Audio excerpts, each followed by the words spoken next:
Do do do do do do do do. Turn the mirroring off. Bam. Sweet. Oh, okay, let's get that. Got that. Bam. Bam. And yeah, we'll just use the little one. Just a little guy.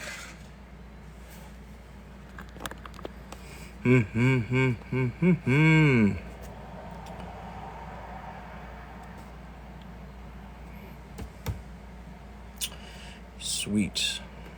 All right.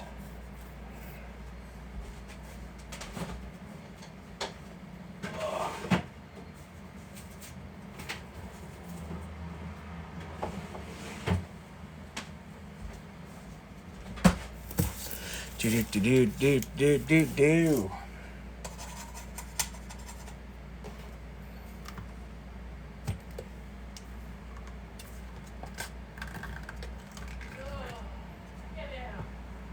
Oh, bam, bam.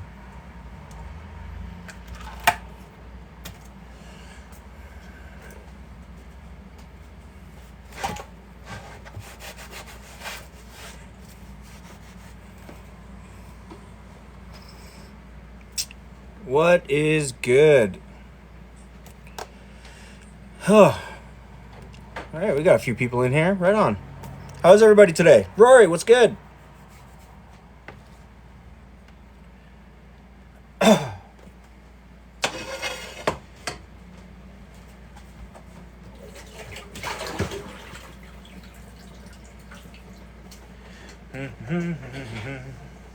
All right. Got some pork out here. Shotgun Richie, what's good, dude? Just chilling, man. Baba Khan, can you get a house? I currently live in one. And Rory, thank you so much, man. I appreciate the let 'em cook. I didn't even know that was a thing. Right on, dude. Thank you so much. How is everybody today? How's everyone Sunday?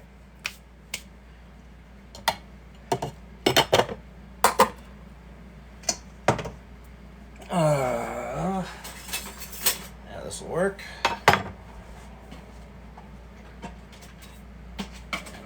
Very nice. It's a chill day. Yeah.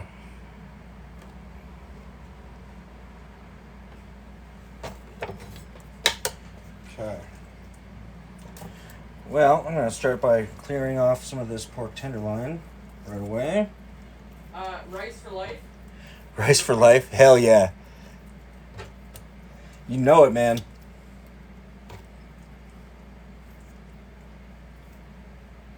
What are we having? What are we having? Oh man, what we're having today is I'm going to do a sweet version of a pork adobo, Filipino style, and then for dessert we're going to do a little bit of banana turon with a little bit of ice cream. So it's going to be ice cream, caramel, all that good shit for a nice small little finish. What are y'all having for dinner tonight? Kelly, what's good? Great to see ya, as always. Hope you're having a good Sunday. Man, Britt, thank you so much for the heart me. I appreciate it.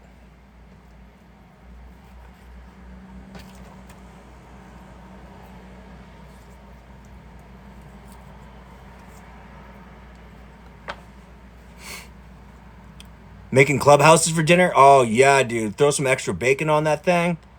Rory, what's good, dude? We got both Rorys in the house. Hey, that's what I'm talking about. Yo, and you're at your mom's house in Banff. Oh, man. How's the weather out there? It must be awesome.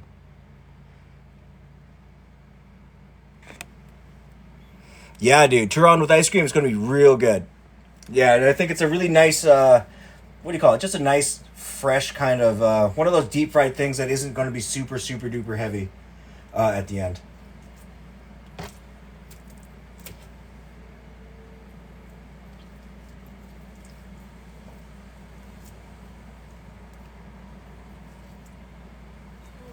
I eat myself. Here we go.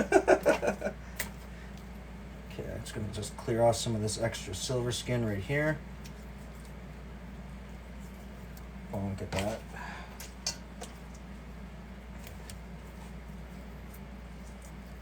Weird beat ASR. You work as a professional chef. Would I work as a personal chef? Absolutely. That's like one of the gigs that I really, really want to try to do full time if I could. With the economy how it is, there's not a lot of people looking for personal chefs, but man, I would definitely do that in a heartbeat.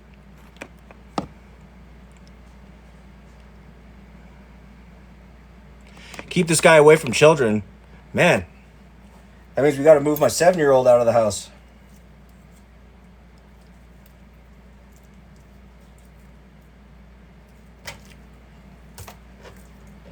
Do do do do do do.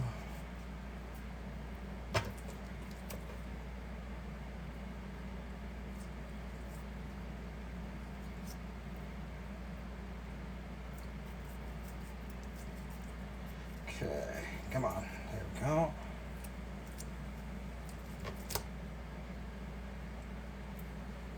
Is pork adobo always sweet? No. Pork adobo is not always sweet. It's usually, traditionally, it's more like a sweet. No, sorry, it's more like a sour and savory dish. With buco pandan on the side. Nice, dude. Yeah, I love me some good goddamn pancit, man. It's so nice. Rory said he'd hire you to be his private chef. Hey, Rory, man, I'll take that job if you're hiring, bro. He has to get big, win big. Yo, hey, yeah, definitely, I'll take that if you make that monies, you know what I'm saying? Take that any day of the week.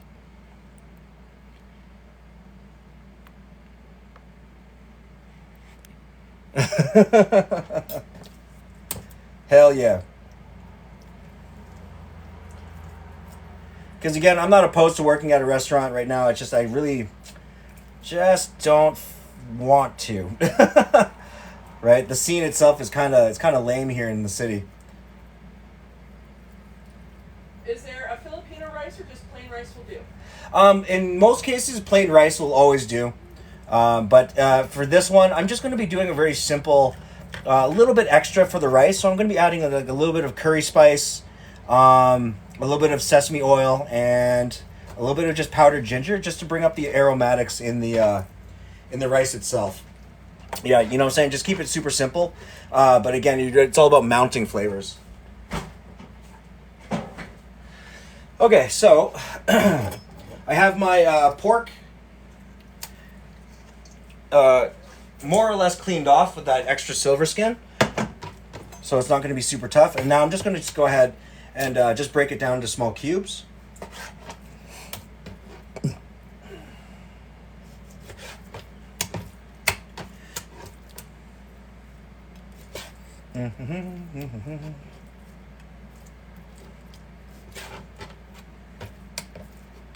Okay, so ideally you kind of want to break them down into like little, let's say like 1.5 inch cubes, just because you do want, these will shrink like most pieces of meat in the in a braise, but what you want really is a good amount of chunk when you make a nice like a meat based stew.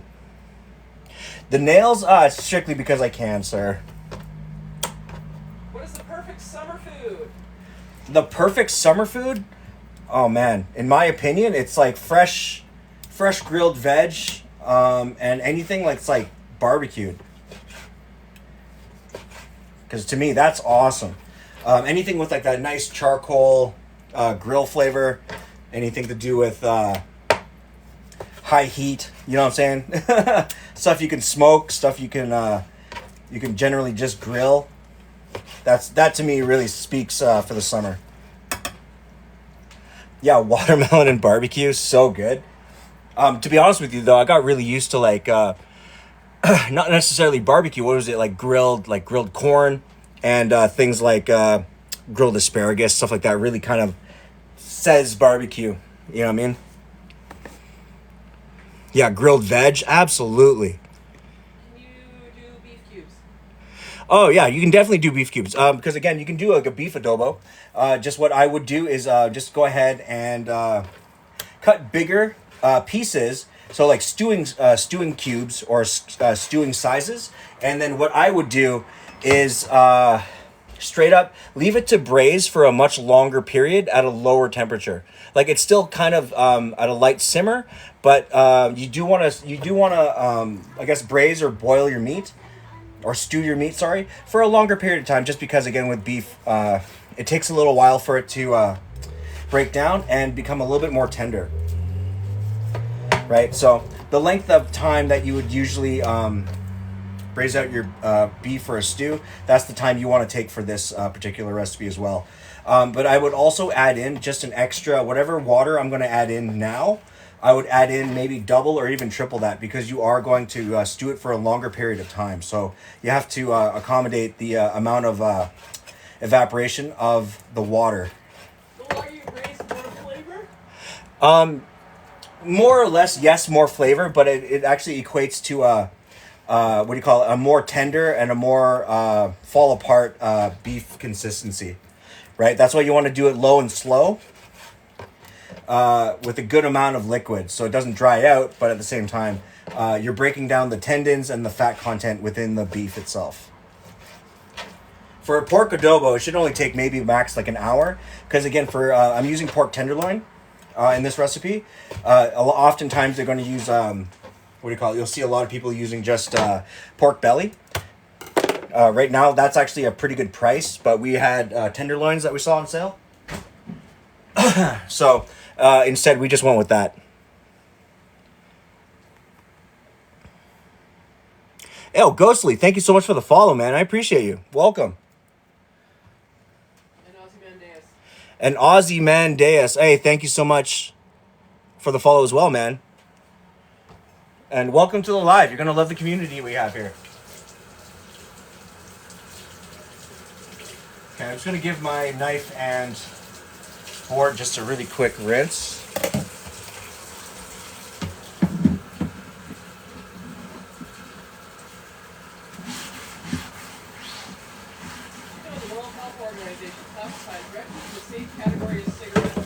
Say again? I don't know. Steal My Sunshine is asking these questions. Oh. What we got here? Classifies red meat in the same category as cigarettes. Are you talking about carcinogens? Yeah, I mean, at the same time, you can also then quantify that standing next to a car is equal to, I guess, the same as inhaling the carcinogenic properties of a cigarette as well, or going into a high populated area with a lot of emissions and localized pollution.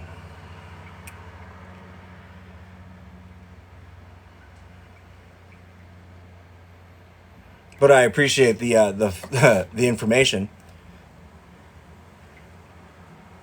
MJ, what's good, man? How are you? And Kaz, thank you so much for the roses, man. I appreciate you a lot. Thank you so much.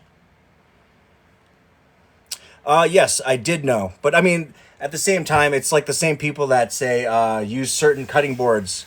What do you call it? Say certain cutting boards because, again, if you use like a plastic cutting board, your knife then scrapes off some of the plastic and you get carcinogenic properties off of that. But if you really imagine red meat as well as things like that, you're actually ingesting, or I guess intaking, only such a small amount that it's actually not really a consideration. Just got home from Comic-Con. Hey, right on, dude. What were you selling? MJ does art. Oh, yeah, you're the one with the art. Oh, I hope that went really well, dude. Is one of the peanut sauce? Oh, one with the peanut sauce. Yeah, dude. Is it the skewers? You're talking about the skewers? Bailey, hey, man. I appreciate you for popping in. Hey, how are you? I hope you're having a really great Sunday. Oh, you're talking kari kari. Oh, yeah, dude. Equinox. That's awesome. What an awesome name. When I cook barbecue, do I prefer charcoal or gas? Actually, to be honest with you, hold on one second. To be honest with you, I actually prefer both. Because again, I'm surrounded by, like, every time I go to like someone's house, and I'm surrounded by other dads who don't cook. this argument comes up. One thing I really do enjoy is there's a Japanese style grill that has a layer of charcoal bricks laid out underneath the grill pan itself, or like the grill lines, but it's actually powered by propane. Okay, and what this does is that it keeps your propane use at a low while still being able to maintain a very equal amount of heat throughout the entire grill. So in this case, I do actually prefer charcoal heated by propane, which is awesome because you get an amazing sear.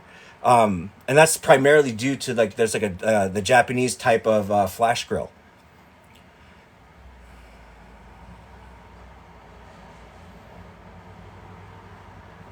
An anime com. Oh man. Yeah, it's I can't remember the name of the one. Yo, Hank Hill says propane is better. You sell propane and propane accessories. Hey Cruz, what's good, dude? It's good to see you, bro. Okay, so what I'm going to start doing is I'm going to start heating up the oil, just like at a medium, just a slight bit lower than medium. Because what I'm going to do is I'm going to start just trying to sear all of the pork tenderloin that we have here, right? And then I'm going to start working on just getting a little bit of chopped up aromatics to go into it. Yeah, absolutely. If you do like doing charcoal, one really cool way to enhance the flavor of your charcoal is to go get either you can get a bag of just wood chips, or you can buy like the wood chip pucks. I like taking like a 1 liter container and then just soaking the wood chips overnight. Right, and what that does is that when you pull up one of your grates from the barbecue, you're grilling on one side. So then, as you're about to flip, like when you have your meat on, you're gonna take your meat, turn it a 3/4 way, so you get the nice hash marks. But if you have one of your grills taken out, shoot some of the wood into or on top of your charcoal, and then they'll start burning. That smoke will then give you the quick essence of this awesome, like either your fruit wood, your hickory, any of those types of woods, and it'll give you this wicked smoked flavor as well. Oh, last year was busier. Damn. I mean, that's still not too bad for a day. You know what I'm saying? I still hope you did walk away with like selling a bunch of your stuff though. It's really kick ass.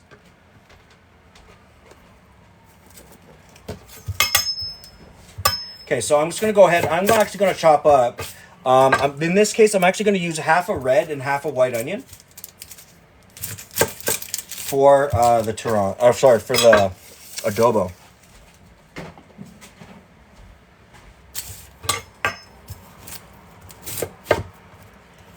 Boom, and half of a white. Perfect.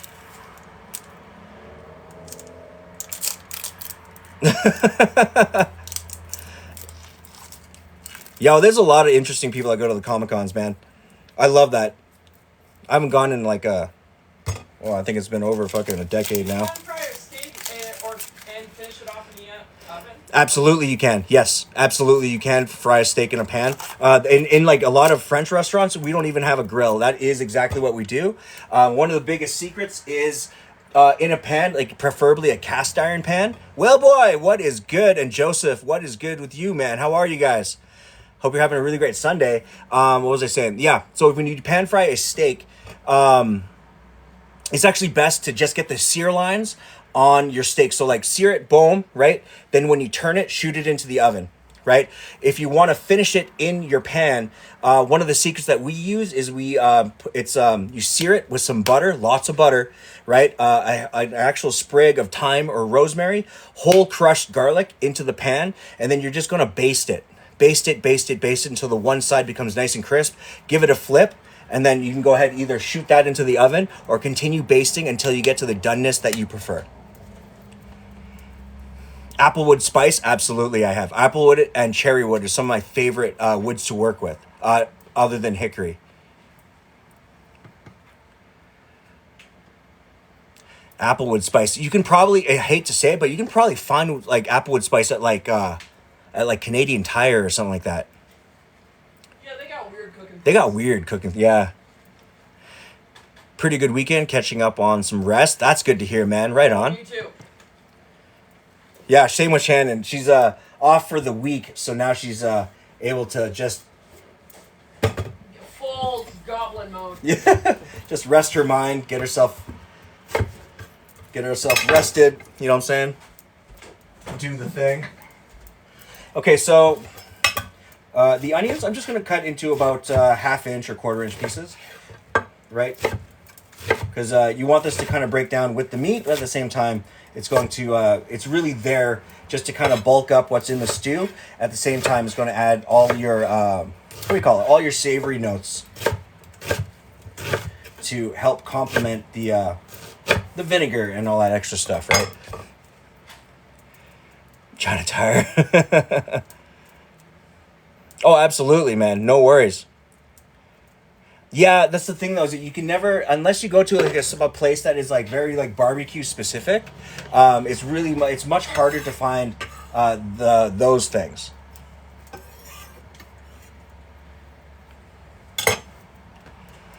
Lynn, yeah, Filipino food. Hell yeah, dude.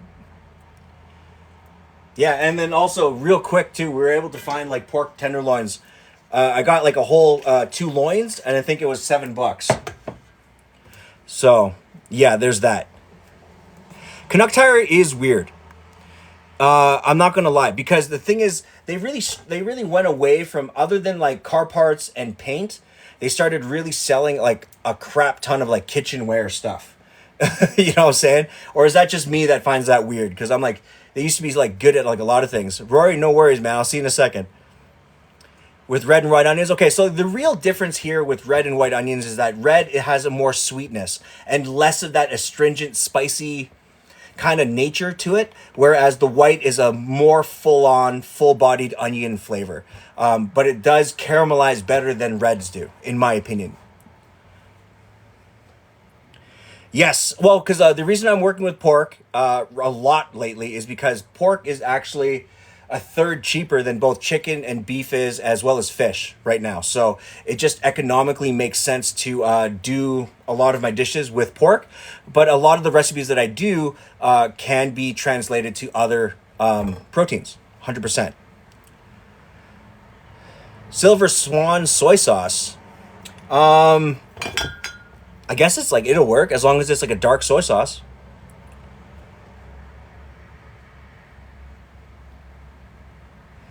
And he was so confused, yeah. Sharon, hello, how are you? Welcome to the live. And user 2717, thank you so much for the follow. I appreciate you for being here. And welcome to the community. You're going to love it.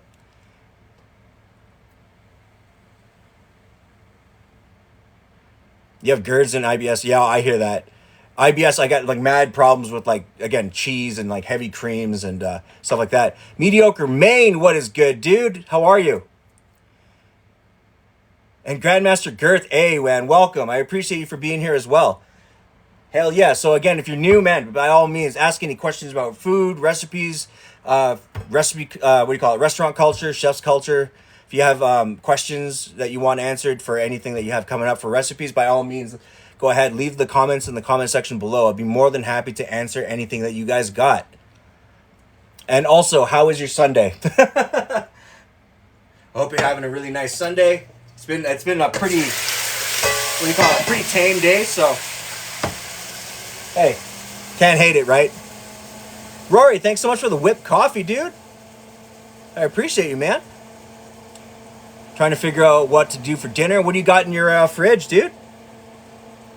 What's your all-time favorite recipes? To be honest with you, again, I'm going to go back to like my signature recipe, which is like my dessert poutine.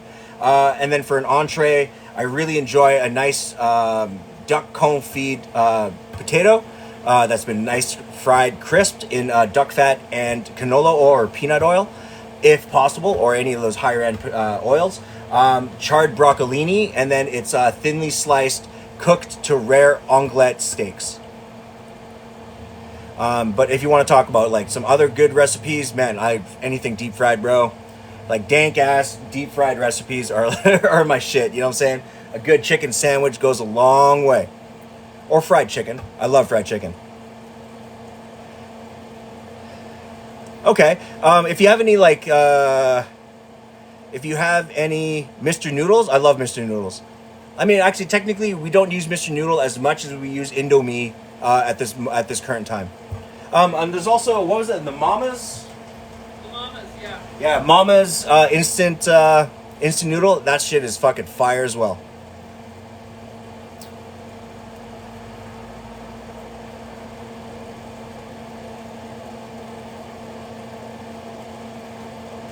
On a low budget, yeah, I try to do a lot of those things right now, man. Yeah, if you have any suggestions, anything like that. Actually, if you look at any of the recipes that I do currently cook on my channel, a lot of the time it's actually quite what do you call it? It's quite budget friendly because I am doing a little bit in volume. Like I do have to feed myself, my wife, and our little BB. She usually has a bit of a snack on what I'm cooking. What's awesome is like all the leftovers that you have is good enough for at least anything that I'm doing is usually good between 2 to 6 portions, right? One of the best things that you could do for what do you call it, budget friendly, but really keep it nice and hearty and fresh is something like, again, like stews, chilies, really nice soups with really great garnishes, and a side of like, you can also do homemade things like bread and scones and anything like that to accompany those as a side, right? And keep that really, really budget friendly, but looking amazing. But MJ, if you're working within a budget, let me know what your budget is in the in a DM, man. I can actually help you out with a good few recipes. Indomie is great for midnight snack. Yes, I actually, I love Indomie for sure. Like after like a night of partying, or if it's just like a midnight snack. What I love too is like you cook the thing, get a fried egg on that thing, maybe even some thinly sliced Spam, seared crispy, lovely.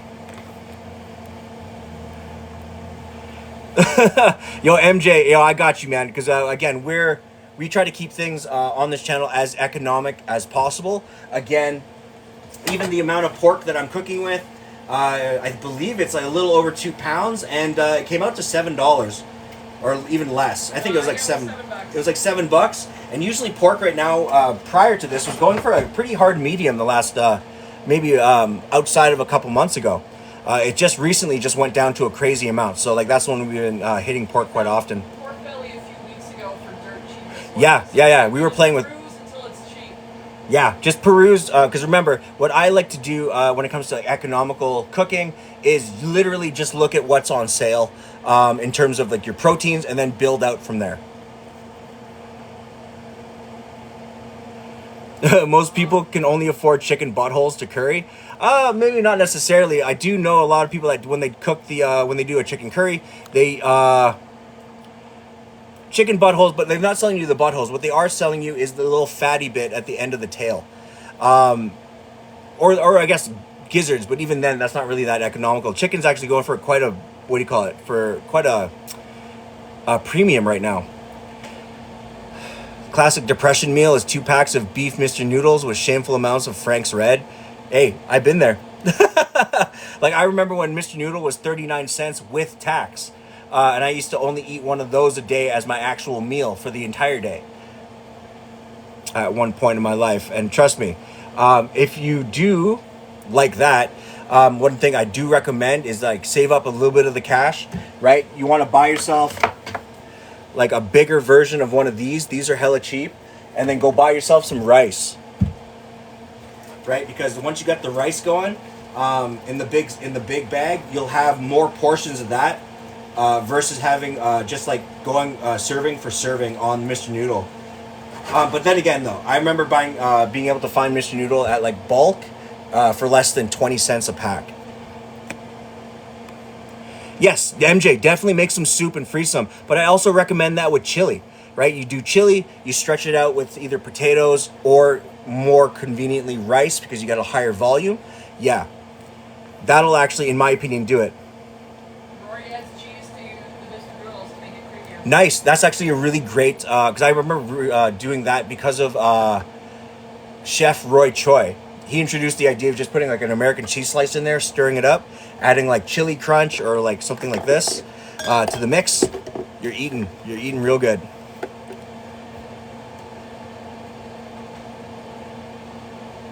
Did you know that due to climate change, most people that breed are prone to be eaten by their kids? I think only the people that believe in the flat earth are actually being eaten or consumed by their own children. If not, they're being consumed by the people that live in the same, I guess, retirement home. You know what I mean? Those places where they all believe the same shit.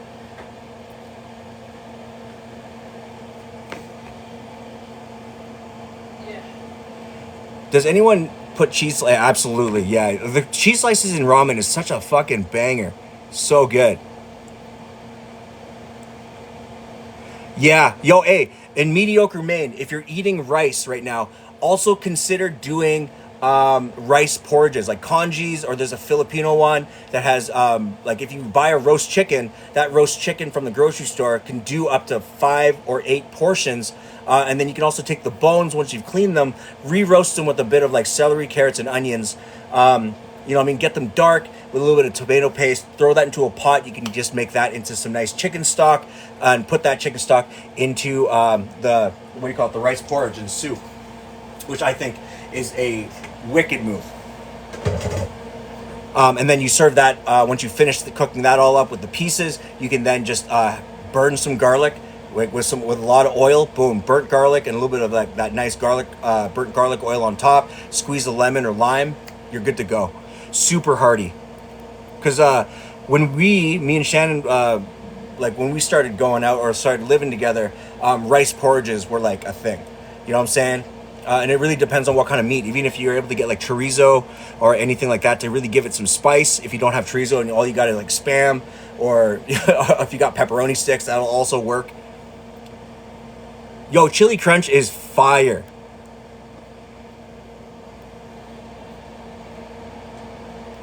Absolute MJ, absolutely, right? It's all about economizing and thoughtfully purchasing the things to consume, right? But like I always say, just because it is economical or you're trying to save that money, it doesn't mean that your food has to be something that you hate, right? Because again, all these recipes here, they can be done in bulk, and I recommend just go to the store. Instead of buying Tupperware, buy one of like a stack of these for $30. You get 25 containers. And then like for an additional $20 you get the lids, and you get the same amount of lids. They're good to be rewashed. You can throw them away if they crack. They're really versatile, right? You can eat out of them. You know what I mean? I live and swear by them.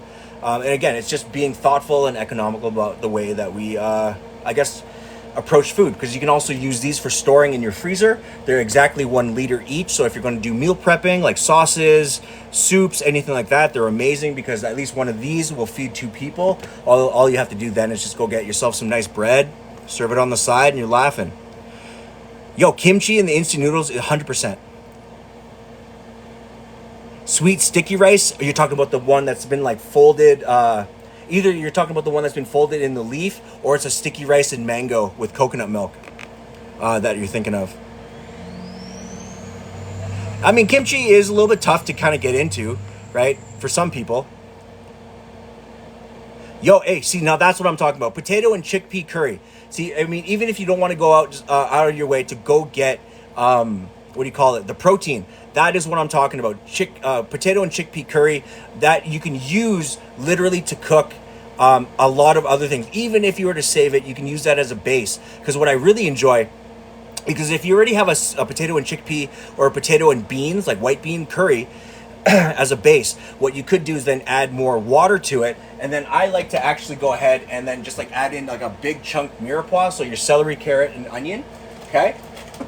Just to bulk it. And then you can add a couple squares of your of like Japanese curry to it. So then you have like just like this umami boost and like flavor boost of all these wicked spices on that, and just throw that onto a nice rice as well. Yeah, that's exactly what. The inside the banana leaf with like a little bit of that meat on the inside, so good. What is kimchi? Kimchi is essentially just preserved and pickled cabbage. It's a Korean thing, so it's a lot of chili. It's got a lot of just extra spices and salt, so it's been allowed to preserve, and it's an amazing invention, because then it's like, again, it's an umami base booster, as well as it has like a lot of a little bit of sourness, some spicy. You know what I'm saying? You're kind of playing with that element. I also love kimchi on burgers. It's amazing on burgers. It is a banana leaf, yes. Kimchi is fermented, is it not? Yes, it is. Yeah. Yeah. Kimchi is definitely fermented. Oh, yeah. I mean, I guess pickled or fermented. I think it is. You're right. It is fermented rather than pickled. But I always kind of put them in the same category in that case.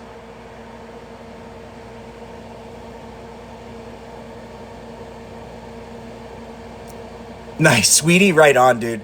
Yeah, I mean, when you are Korean, or it's like it is part of the culture to add that to, I guess your natural diet. It's the same thing as like Asians and rice. Like, to be honest with you, I haven't met like a Filipino who didn't try to eat rice at least 5 times a week. Right, I'm one of them.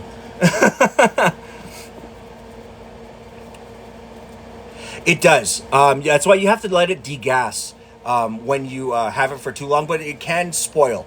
That's the thing, because usually it doesn't spoil because of the type of container and the way that they handle it for the longer periods of time. Yo, I honestly do a kimchi, like finely chopped, like kimchi, boom, chopped. Throw that into a mayonnaise, a little bit of extra spices, like things like heat, or you can actually put like bulgogi, chili paste into it. Give that a toss. Maybe even throw in like a couple spoonfuls of this.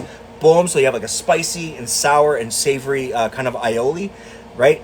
Spread over top of your thing. You can still hit it with like the lettuce, tomato, onion, and definitely hit it with some nice orange cheese, right? On a couple fucking deli style patties. Boom. Good to go. Do you eat more rice or noodles? And then AJ wants to know what your favorite type of rice is. Okay, fides. I eat like literally. I eat the equal amount of both. I love both rice and noodles.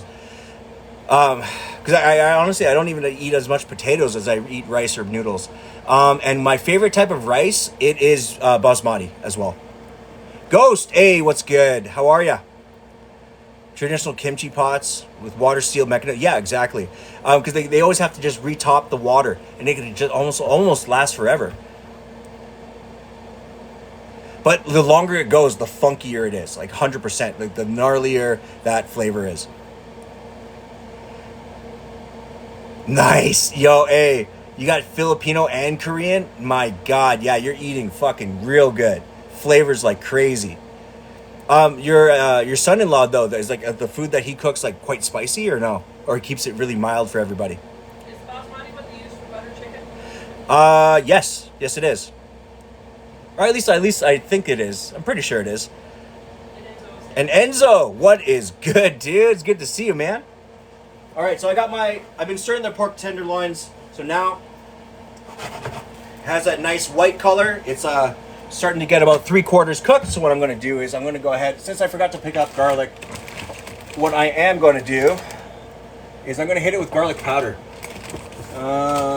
Where are ye? Adobo Tyler, you know what I'm saying. You know what it is, brother. All right, so I'm going to go ahead and add in my garlic. I'm going to keep that curry powder out as well. I'm also going to kill the heat down to a 3, so it's about a low temperature. On the big, there we go, garlic powder. On the big burner. And then since it's garlic powder, because usually for adobo, I'm going to use like maybe like even like a full clove of garlic. So I'm going to go pretty heavy on the garlic powder right now. So that's about 3 tablespoons. Okay, and I'm going to let that, go ahead and let that cook out for a couple minutes. Okay, and what this is going to do is it's going to help release out, really help bring to the forefront a lot of the, the savory flavors that we want to introduce after the fact, okay?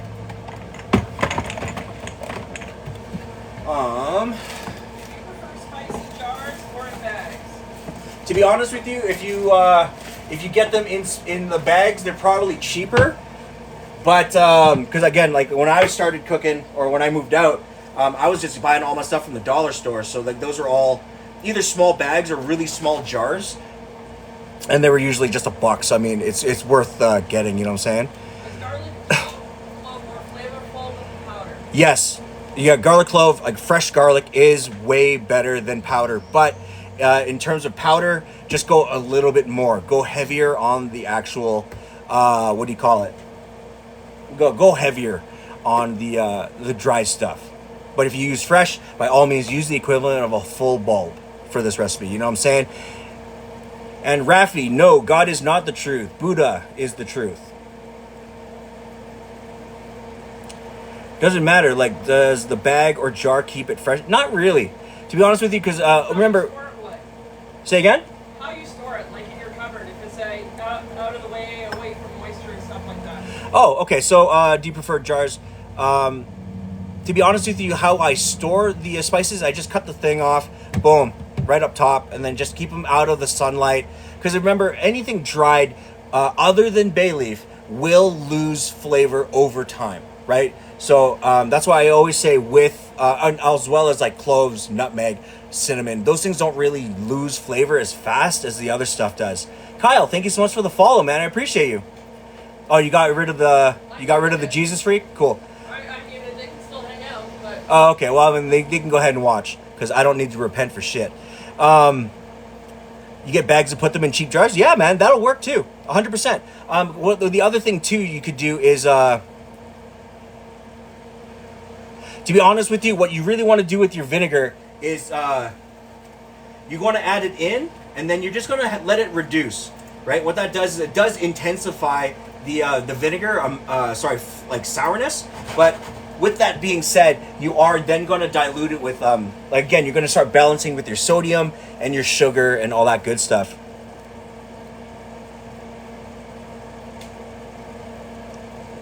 Me, when the sound guy cooks, I am a sound guy as well. It's fucking hilarious.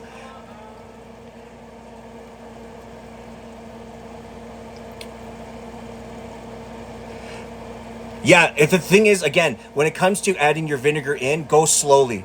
In a lot of recipes, I'd highly recommend, since I'm doing a sweeter recipe today, I'm going lighter on the vinegar. But you do want to have that savory sourness at the end, because that is like a real, it's like a chief part of the flavor profiling, right? So now that I got the garlic just kind of worked into the pork, I'm going to go ahead and add in my onions, right? And Yes, Rory, absolutely. Just use plain white vinegar. It's just fine. Boom Mike is in the shot, bro. Oh, man, you have no idea how many times. Say again? MJ's asking on the expiry date on spices. To be honest with you, the spices don't necessarily expire. They put them there because they have to. But like, my main thing is if they really look dull, if they really look super dried out, all that stuff, by all means get new spices. Like if you open the bag and there's almost no smell, yeah, refresh your spices. Yes, you can use chicken or beef, because again, chicken adobo is one of the most, again, just like pork, is one of the most popular dishes in the Philippines. I think if anything, adobo, like pancit and lumpia, is like one of our national dishes. Where the boom guy gets shot. Yo, I remember that episode, dude.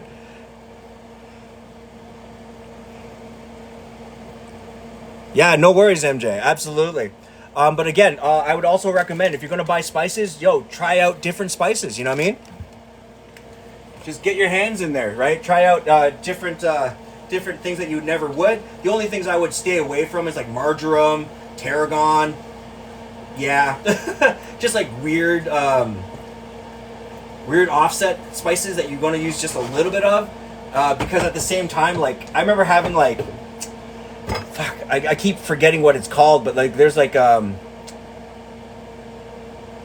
spice that you put into like coleslaw. It's like these whole things, and you literally just need a pinch of it to go in, and it does all the work. Describe what adobo is. We've got a couple questions on it. Oh man, Fides, by the way, I do love adobo made with coconut milk. I totally forgot to pick up a little bit of coconut milk, but again, in this case, I'm going to do more of like a sweet soy sauce base, what do you call it, type of pork adobo. What is adobo? It basically is, it's one of our national dishes, and what it is, it's a type of protein that's not fish, and it's just a reduction of sweet and salty soy sauce, sugar, vinegar, and it's been allowed to reduce slowly, really become really soft and tender, and you just serve that thing over rice. It's a gorgeous thing. Oh, okay. So the coconut milk is more for like at the end. It's going to add that extra bit of richness. To it's like the same. You're not substituting the coconut milk for vinegar. You can still add vinegar. You're going to actually add in your coconut milk at the same time that you would add in any your water or your stock.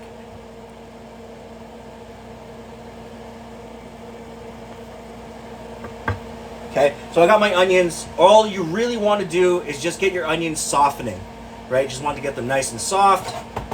And then you're going to add in just your other key ingredients, okay? So in this case, I need to find, if you got whole peppercorns, use whole peppercorns. I'm not sure if I have any of those left. Thought I did. I might have actually moved them in my cupboard.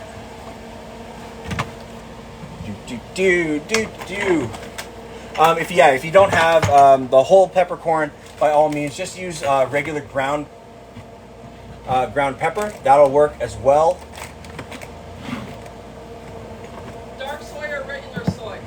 Preferably, you're going to use dark soy, just because it's going to give you that classic dark brown color for your sauce.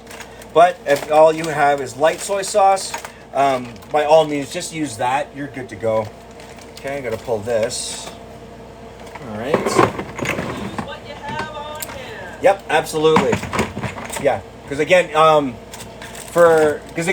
when it comes to this dish, this is still what would still be considered a peasant meal, right? So anything that is a peasant meal for any country, it's you're able to substitute not only just the ingredients, but you can also substitute how hard you're going to cook it, right? The level of heat that you're going to use. It's kind of one of those dishes that universally anybody can make. What's the difference between the dark and the light?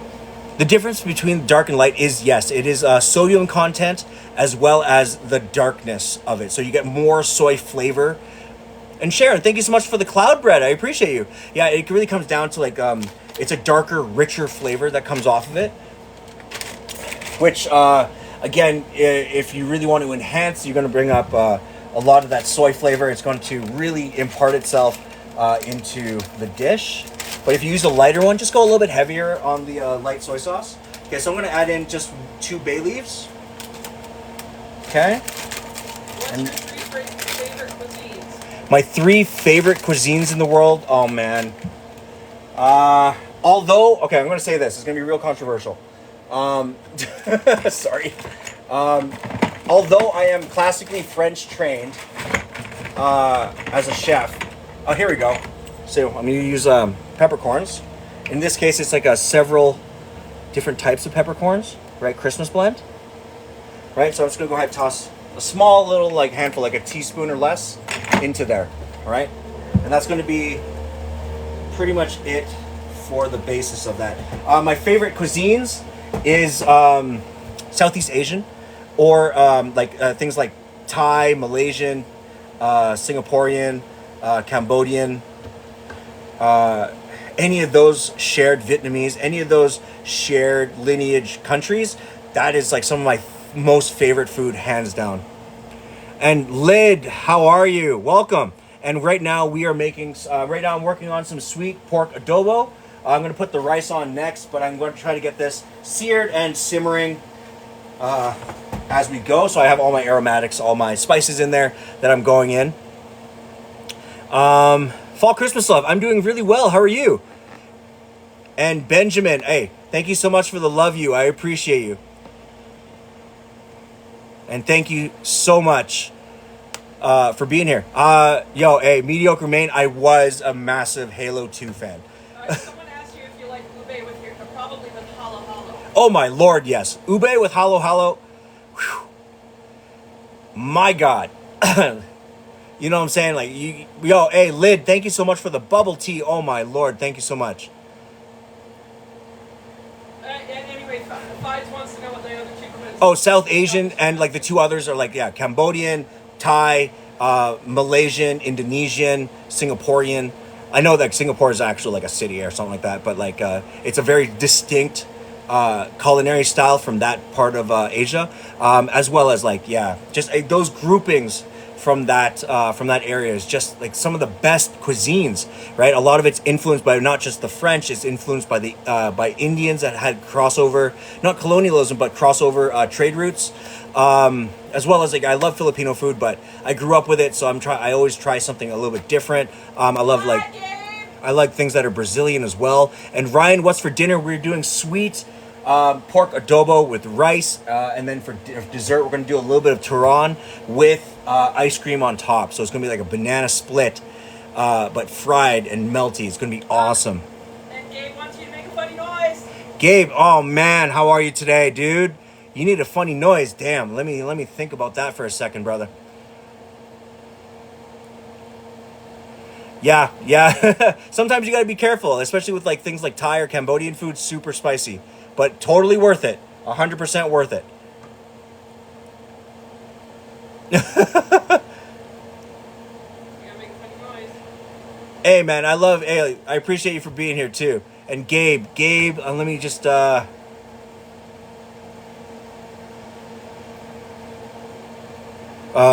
what's that over there? That was weak. That was weak. No, I mean, I haven't drank anything carbonated. I would have been doing that burping noise that you fucking hate so much. Oh yeah, you're right.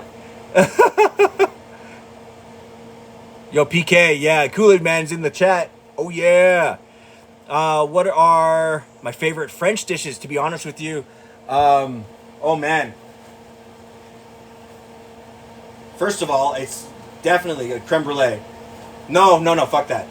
It's whatever the fuck. It's a croissant that has custard on the inside, right? Covered in chocolate. That's one of my favorite things. Then there would be a really good beef bourguignon is also one of my favorite things, as well as it is. It's like a duck l'orange, but it's it's canard.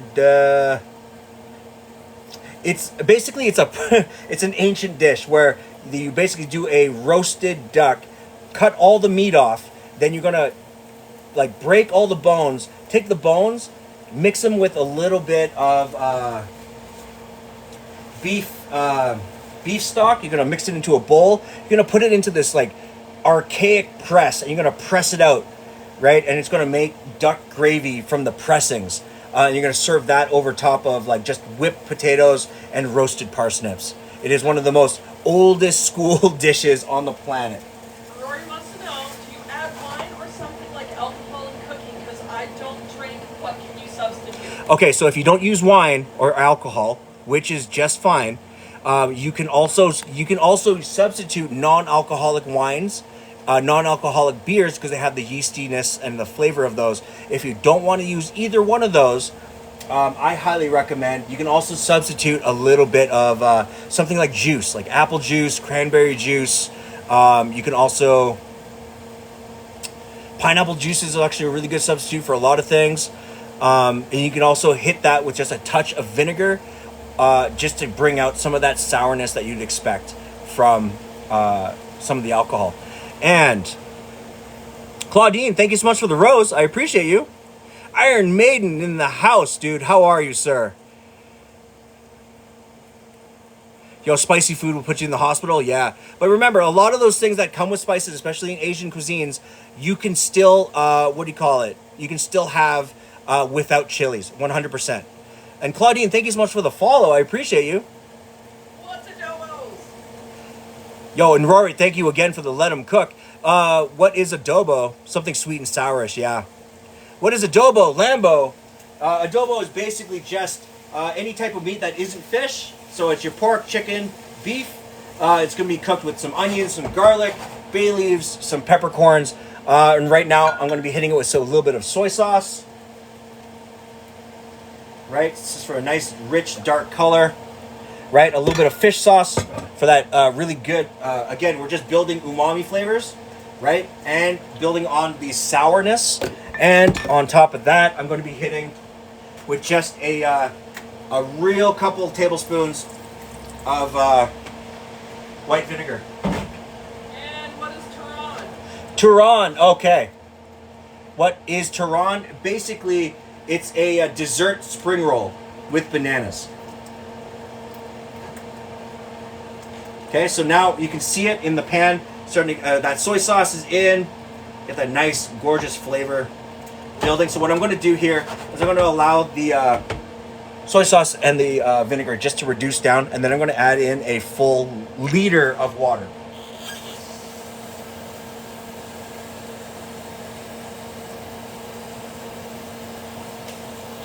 Actually, I'm going to go less than a liter, so a 3/4 liter of water. You ever use plantains? Yes, I have used plantains. And again, they go really well if you're going to do a turon. Yo, a chicken adobo with garlic rice. Hell yeah. So in today's recipe, I'm actually going to be doing up a rice as well. Actually, I might even add some garlic powder to it. But I was going to actually hit it with some of this nice curry powder to give it some really good aromatic spice, but not be too heavy on the flavor.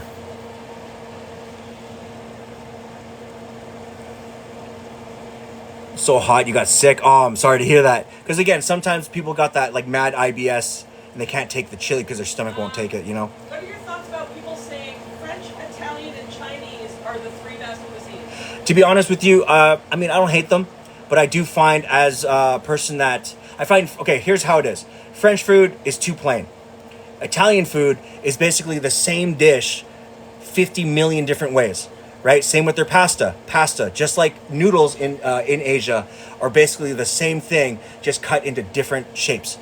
Okay? Chinese is one of the best cuisines, hands down, because it's also a cuisine that has existed for more than 3,500 years.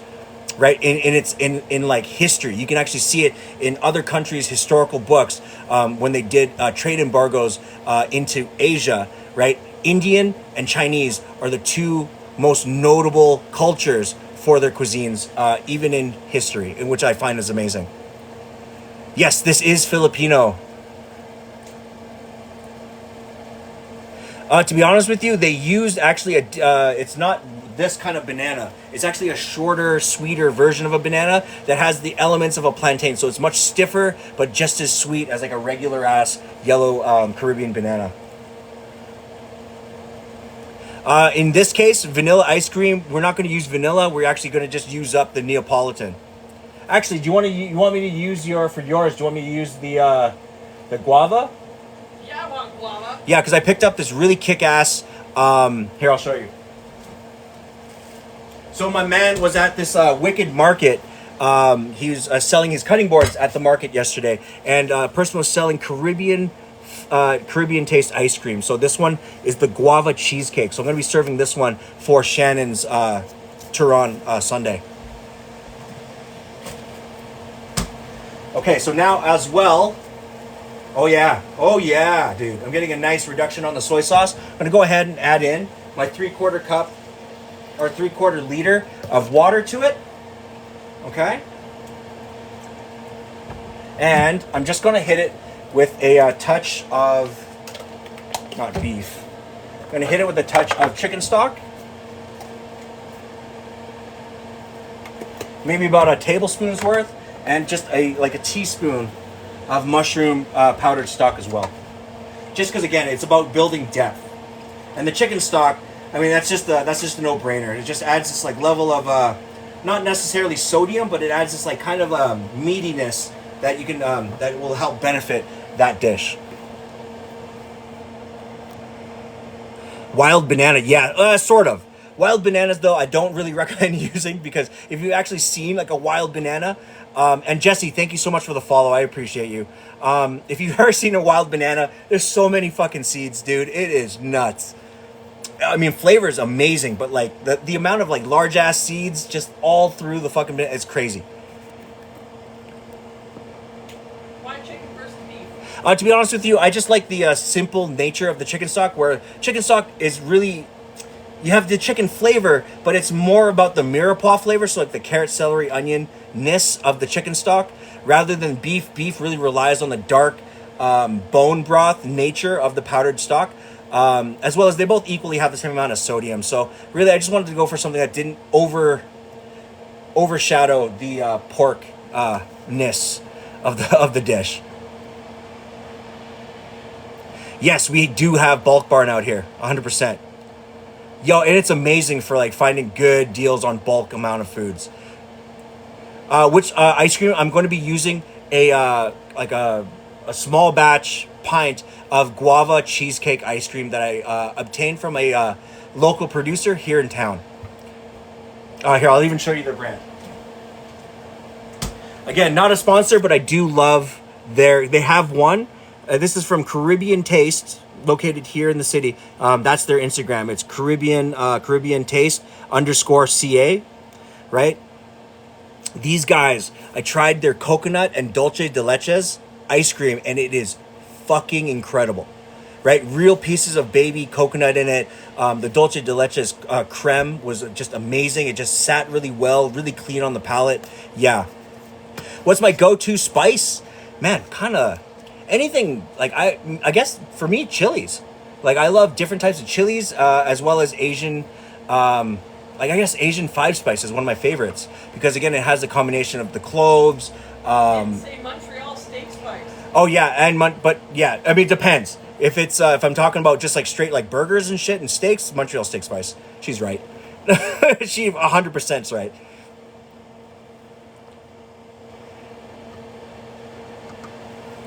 Bag of chocolate macadamia nuts for $8. Oh man, yeah. Maybe we'll go to Ball's Bar this week and I'll make some granola. Oh yeah, dude. And Sweat Fatty Boom Boom, thank you so much for the follow as well. And Debbie, thank you so much for the follow. I appreciate you guys. Welcome to the live and welcome to the community, man. You guys are gonna love it here. Amazing, amazing personalities. She's always right. Yeah, you know she's always right. You know what I'm saying? Hey, Lid, thank you so much for the heart me. I appreciate you. What are your 3 favorite South Asian dishes? 3 South Asian. So definitely nasi lemak. There is, oh man, what was that one dish we had in Chiang Mai with do? It was a spicy crispy pork, and I think it was like spicy crispy pork and sambal, like Thai sambal with, I don't know. you know what I'm saying? With the sticky rice, and you sop that shit up, and as well as there was a side of like blood cubes that were amazing. They were like so good. Lemon, and I don't like eating blood cubes. The way they did it was with like lemongrass. Oh, and Lid, thank you so much for the bubble teas. I appreciate it. Hey, you're weird, Avery. Thank you, man. I appreciate it. Yeah, it was like blood cubes and like crispy pork with chilies and sambal, and then you scoop it all up with like a pinch of like a handful of this like sticky rice. That's got to be one of my most favorite things. And then of course for me, I'm gonna go with Thailand. It was pad Thai, but that's not necessarily the best Southeast Asian dish. It's just when me and Shannon got to Chiang Mai in Thailand, the first night we went to the night market. To be honest with you, We found a granny with a lock on a propane heater on the side of the road and ordered pad Thai. Yeah. And it was delightful. Yeah, what she said is that we found this like little cute old lady with this walk in the middle of the street in the market.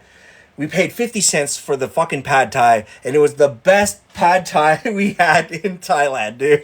She looked at me, realized how pale I was, made it white people spicy, and it was still spicy as hell. Yeah, it was, yeah. And then she accommodated Shannon's spice tolerance because we had just got there. We had to build up our spice tolerance, you know? We didn't try the bugs on skewers. I tried a bag full of bugs, though.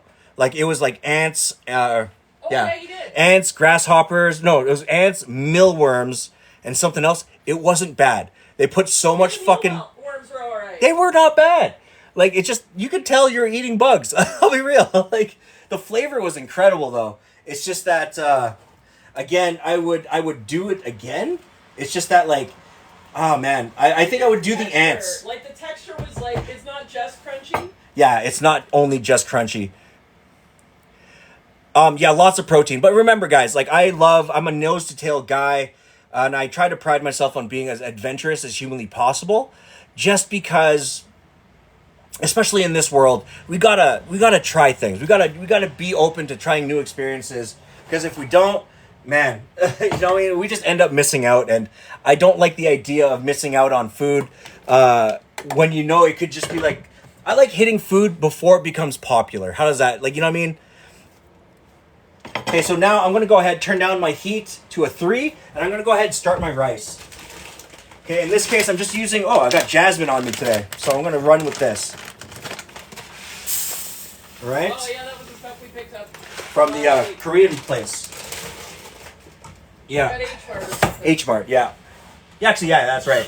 So, again, when it comes to your rice, I highly recommend rinse your rice at least 3 times.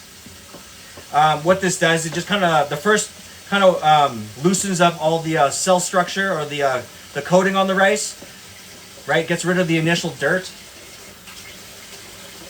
I mean, if you're not down with washing your rice, by all means, do your thing. I ain't judging. Or else that dude on TikTok will yell at you. Yeah, or that guy on TikTok will yell at you. Wash your rice. Okay, I got my third one going here. And when it comes to rice, just do the... you can use the finger method or you go 1-to-1, right? Both are good. I prefer, nowadays, I prefer the 1-to-1 ratio, so 1 cup of rice to 1 cup of water. Simply just put on low.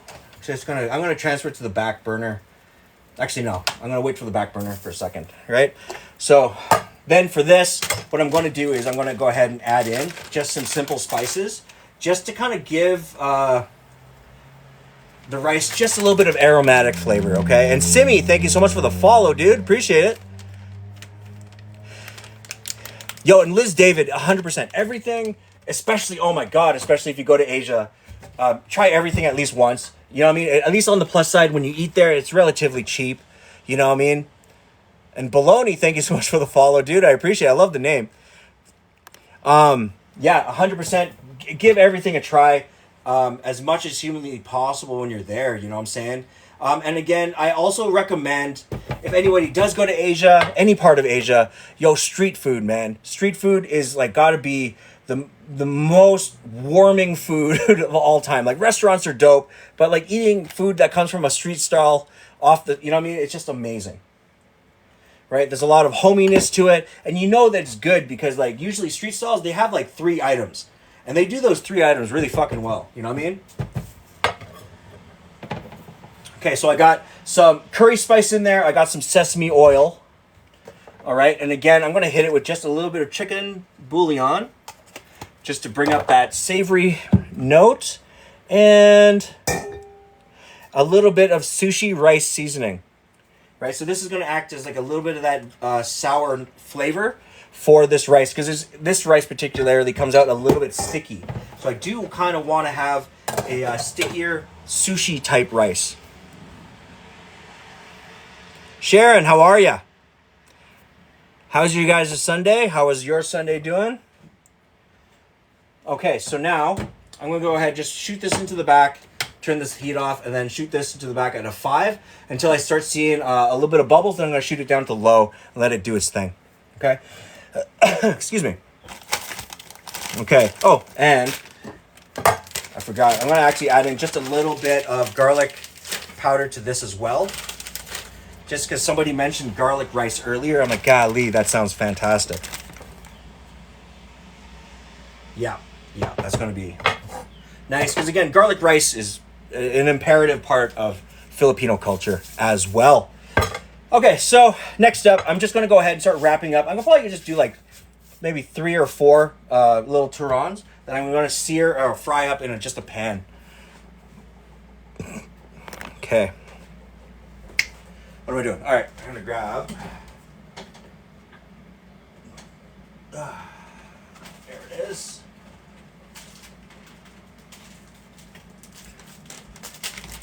We got some nice wraps. In this case, I got the big wraps because I want to double wrap them just so that they have like a nice layer to them. At the same time, they help maintain a good layer of crispiness without leaking out. What is turon and gaze? Guys? I butchered that name. Thank you so much for the follow. I appreciate it. So what is turon? Turon is basically, again, it is a staple in Filipino culture. It is one of our most beloved desserts, especially for anybody that grew up in North America, this kind of just reminds us of family get-togethers. You know what I'm saying? It reminds us for like our titos, our titas.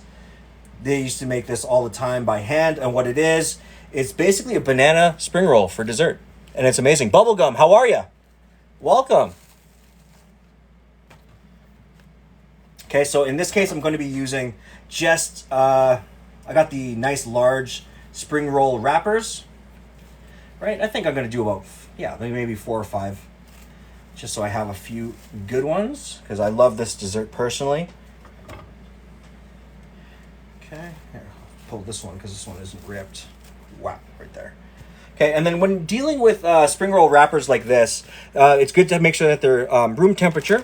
Or, I'm sorry, not room temperature, but they've been defrosted in the fridge. And it's easier if you leave them sealed, that when they come up to room temperature, they're just easier to handle. Now, if you're going to do a lot of spring rolls all at once, I do recommend setting up for success and pre-peeling all the layers of these, together, okay? Just because when you have them already set up, wrapping them immediately, it makes the job much easier, right? Instead of having to peel them one at a time, it just slows down your process, and it just makes everything just that much more challenging overall.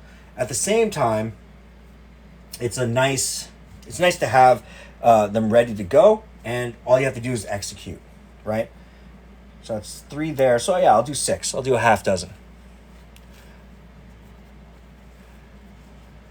Making buffalo dip? Hey, right on, dude. Are you adding any meat to your buffalo dip, or is it just going to be the dip plus cheese and all the extra fixins for like the chunkiness? Maya Thompson, I can't marry you. I'm already married. I might share. You might share? All right, you got to talk to that lady over there.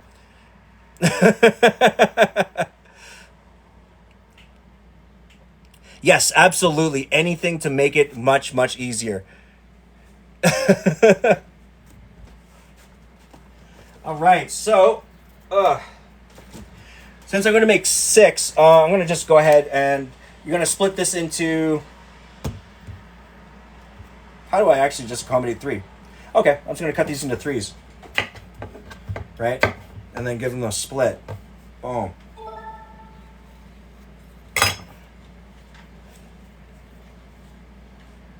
is that noise? The noise from where? I just heard a noise. Is it a BB? No, on the TikTok.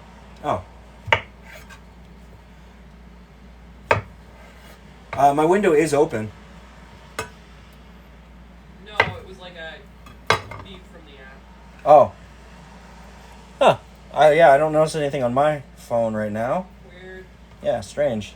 Okay, so what this is, essentially, is what you're looking at. It's straight up, it's just this, bananas, all right? And to this, a lot of people have variations depending on, like, who in your family's making it, right? So with this, what I really enjoy is trying to make sure that, like, there's a hit of banana, but then there's something to kind of give it some life, give it something. So in this case, I'm just going to go ahead and I'm going to pour in just a small sprinkling of peanut butter M&Ms. Because peanut butter and bananas is fire. All right, so just going to go ahead and roll this like a blunt. Okay. And it's best to make sure that if you're going to make turon, try not to put anything like super liquidy or anything that'll melt out into your pan when you're frying it, okay? Okay, and then, of course, you're going to wet your tip of your finger, right, to the edge, right? And that will help stretch the seal over top, okay? Bam.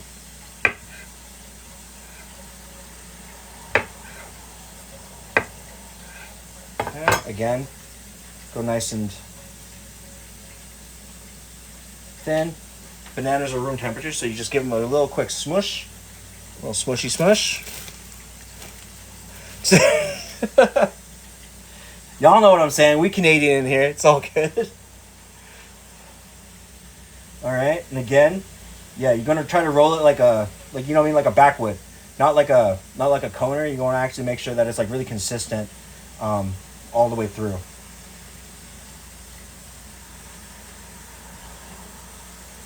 Okay, just gonna wet the corner once again, right? And once these are a little bit wet, they actually stretch, which is really nice.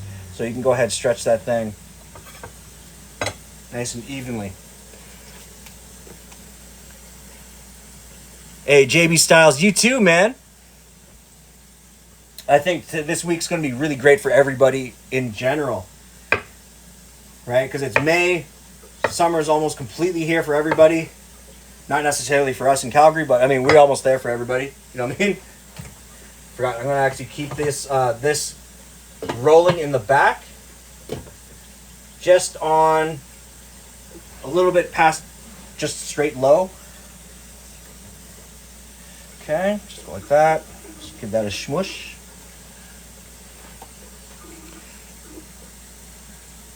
Absolutely, man. Yeah, because I know, yeah, in here in Calgary, it's been like dumb raining. Not like it's been like all the seasons in like a day. So we have rain, sleet, snow. You know what I'm saying? But I have faith that like by mid-May, hey, we're going to be laughing. Yo, I know, but see, that's the thing. Ontario, y'all are so lucky. We had a homeboy out here just talking about how fucking, like, he's like, oh, it's not too bad. It's like sitting at like 26 or 28 or something. Oh, man. You know, time for a new cabinet? Nah. I mean, yes, but I mean, hey, we rent, so I ain't replacing nothing. That's the landlord's issue. But it also doesn't affect the way we live, so we're good. You know what I'm saying?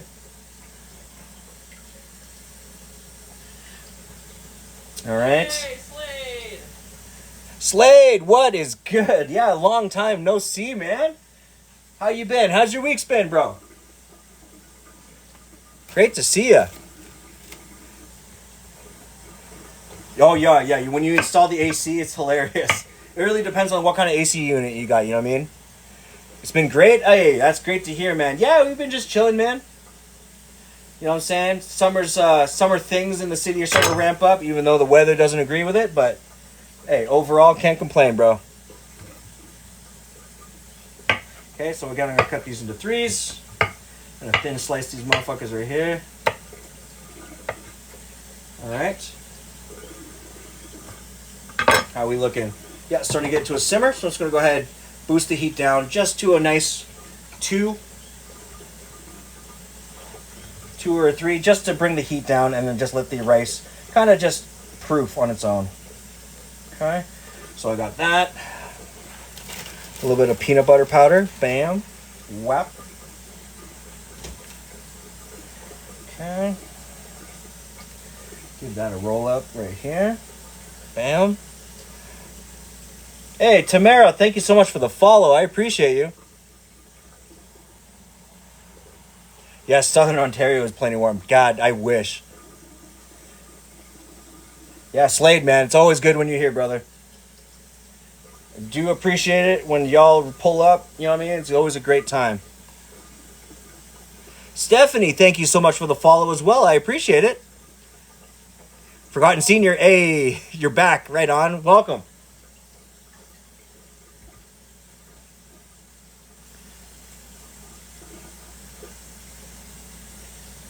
Okay, let's gonna go ahead. I got 2 more left on this thing.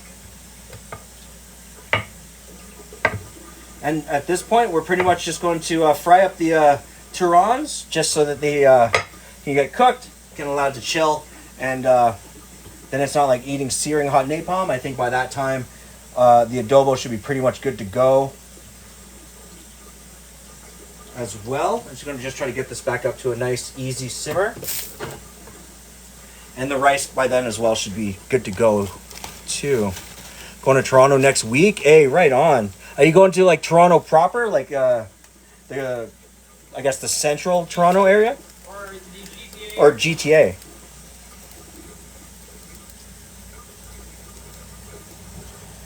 Yeah, I didn't spend too much time in like, Toronto proper, but like I did spend a lot of time in the suburbs out there when I was a kid.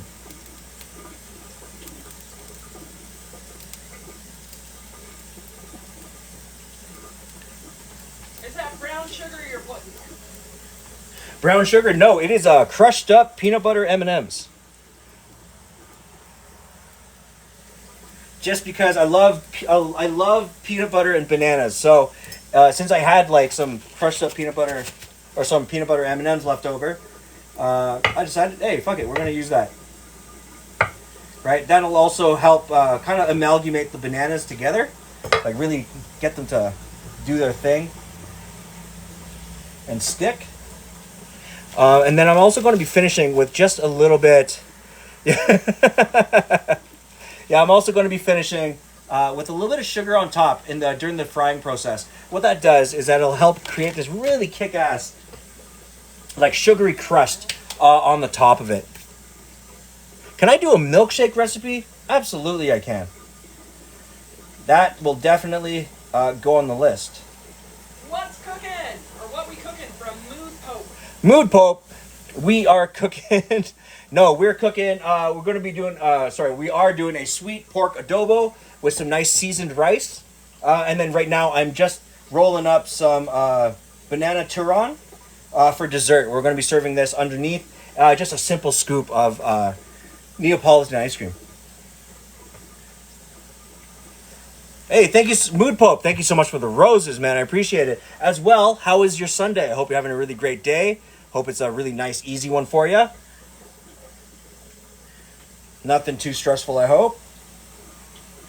Okay, and I got my 6. Hey, someone else is making adobo right now. Oh, what?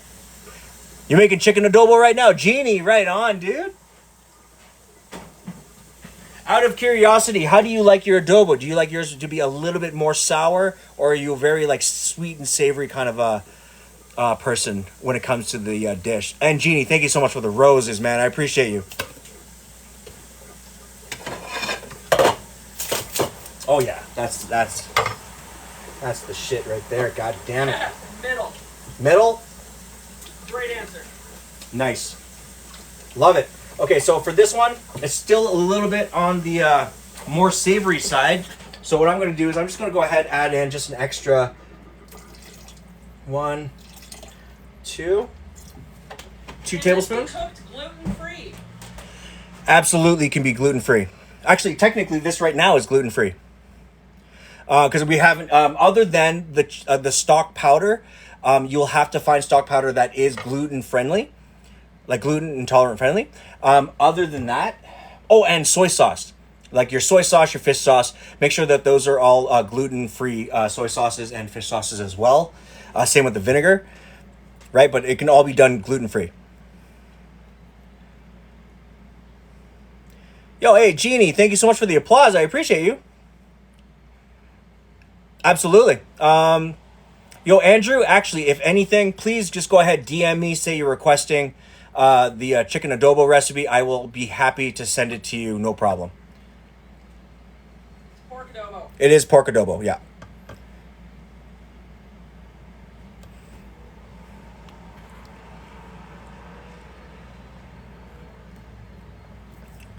Yes, Andrew, absolutely, man, absolutely.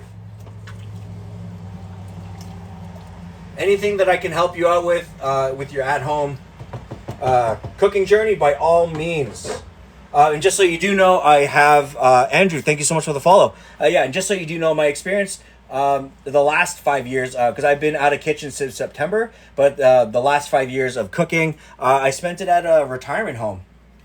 So I'm pretty used to like intolerances as well as people's like like needs when it comes to certain foods, right? And food allergies and stuff like that. You're broke, went to World Grocery, spent like a drunken sailor.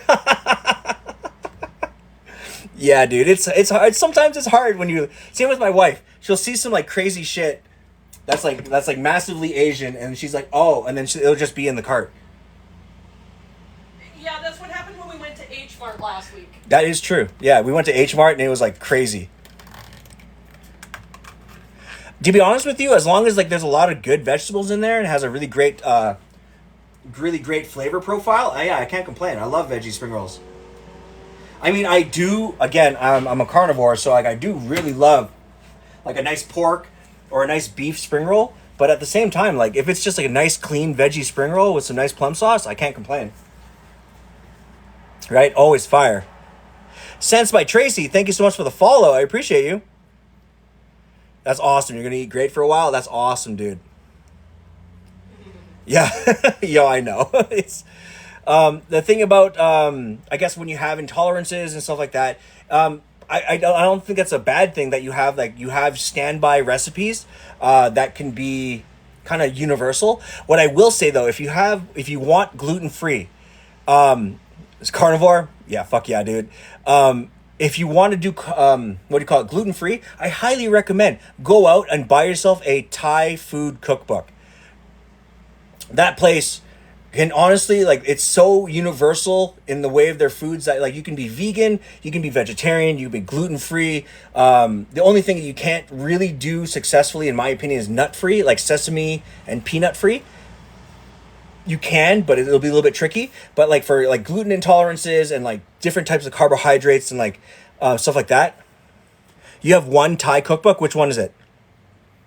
Because I'll find the one that me and Shannon really enjoy. Sure. I'm pretty sure I put it back on the cookbook section.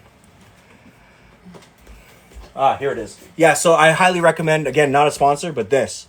Right? This was written by a guy who legitimately spends maybe 6 to 8 months out of a year away from his own restaurants to go to the villages in Thailand to harvest these recipes and learn the ways from things like the grandmothers and traditional foods in the area. So Northern Thai, Central Thai, Southern Thai, all that stuff. You have enough QP mayo for a year? Oh, bro. Hell yeah. Yes, Pork+, highly recommend it. It's the most authentic Thai food recipe book we have found today. Okay? And again, what I love about it is that it's just authentic. Everything about it is genuine. The people that he gets his recipe and influences from, gets it from like legit sources. At the same time, though, when he makes profit, he gives it back because of the information that he was gifted with. Okay? Yeah, so I highly recommend that kind of stuff. But again, yeah, if you want gluten-free, Thai food, Cambodian food, Indian food, amazing. You can find easily gluten-free. Yeah, I know it does. It does. And that's why I also love it.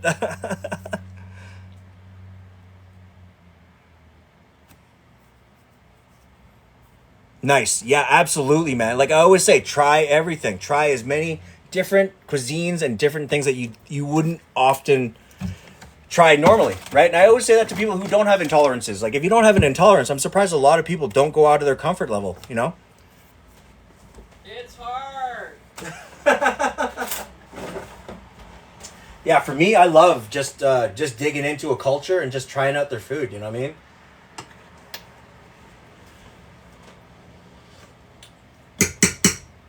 Good. Got a good amount of sour in there. Yeah. Okay, so what I'm now going to finish it with is, you don't have to do this step with the pepper, but I do recommend it just because to add a little bit of extra, like, especially if you're going to do a sweet version of the adobo. The green or red bell pepper has a good amount of sweetness that comes with it, so I definitely try to add it in as much as possible right at the end, so you maintain this wicked crispiness to the vegetable. Okay, because again, you don't want to cook it till, you can cook it till it's like super hella soft, but in this case you want to have just a little bit of texture and all that good stuff, right? So cut it small, like maybe 1/2 inch pieces, nothing too crazy, right? Do it rough, it doesn't matter.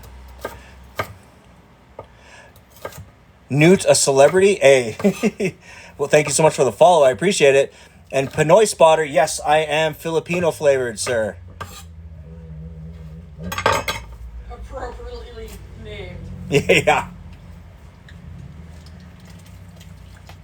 Okay, just going to add that in, let that simmer. And again, now I'm going to just go ahead and bring up the temperature. Nice, yeah, nice, soft. So I'm going to go ahead and bring it up to just like a 5 so it comes up to a simmer. And then I'm going to hit it. Usually you have to hit with some brown sugar. Yeah, definitely, man. Try everything more than once, at least, you know. Made and by Angus. Angus on. Interesting. Yeah. Okay, so for this, for the sweeter version, or I guess even for this more sour version, you go with brown sugar, right? It's going to give you more depth, that molasses, dark flavor, as well as color. In this case, I don't have any brown sugar, but I do have coconut sugar, which is a great alternative. Right, so I'm just going to go ahead and sprinkle in just a little bit of that. Gives off that little bit of extra flavor. Boom. Again, just give that a hit. Yep. The bell peppers are coming through as well. Okay, so I'm just going to go ahead and let that do its thing. And I might actually just go ahead. I'm going to add another small hit of vinegar. Just because I do want there to be just a touch more sourness. Right, that sourness is kind of getting kind of worked out with the cooking, so it's becoming a little bit on the sweeter side than I want it. So I'm really aiming for like a sweet and nice sour overall flavor. Yes, it's really coming together. Cosmo, thank you so much for the follow. I appreciate you.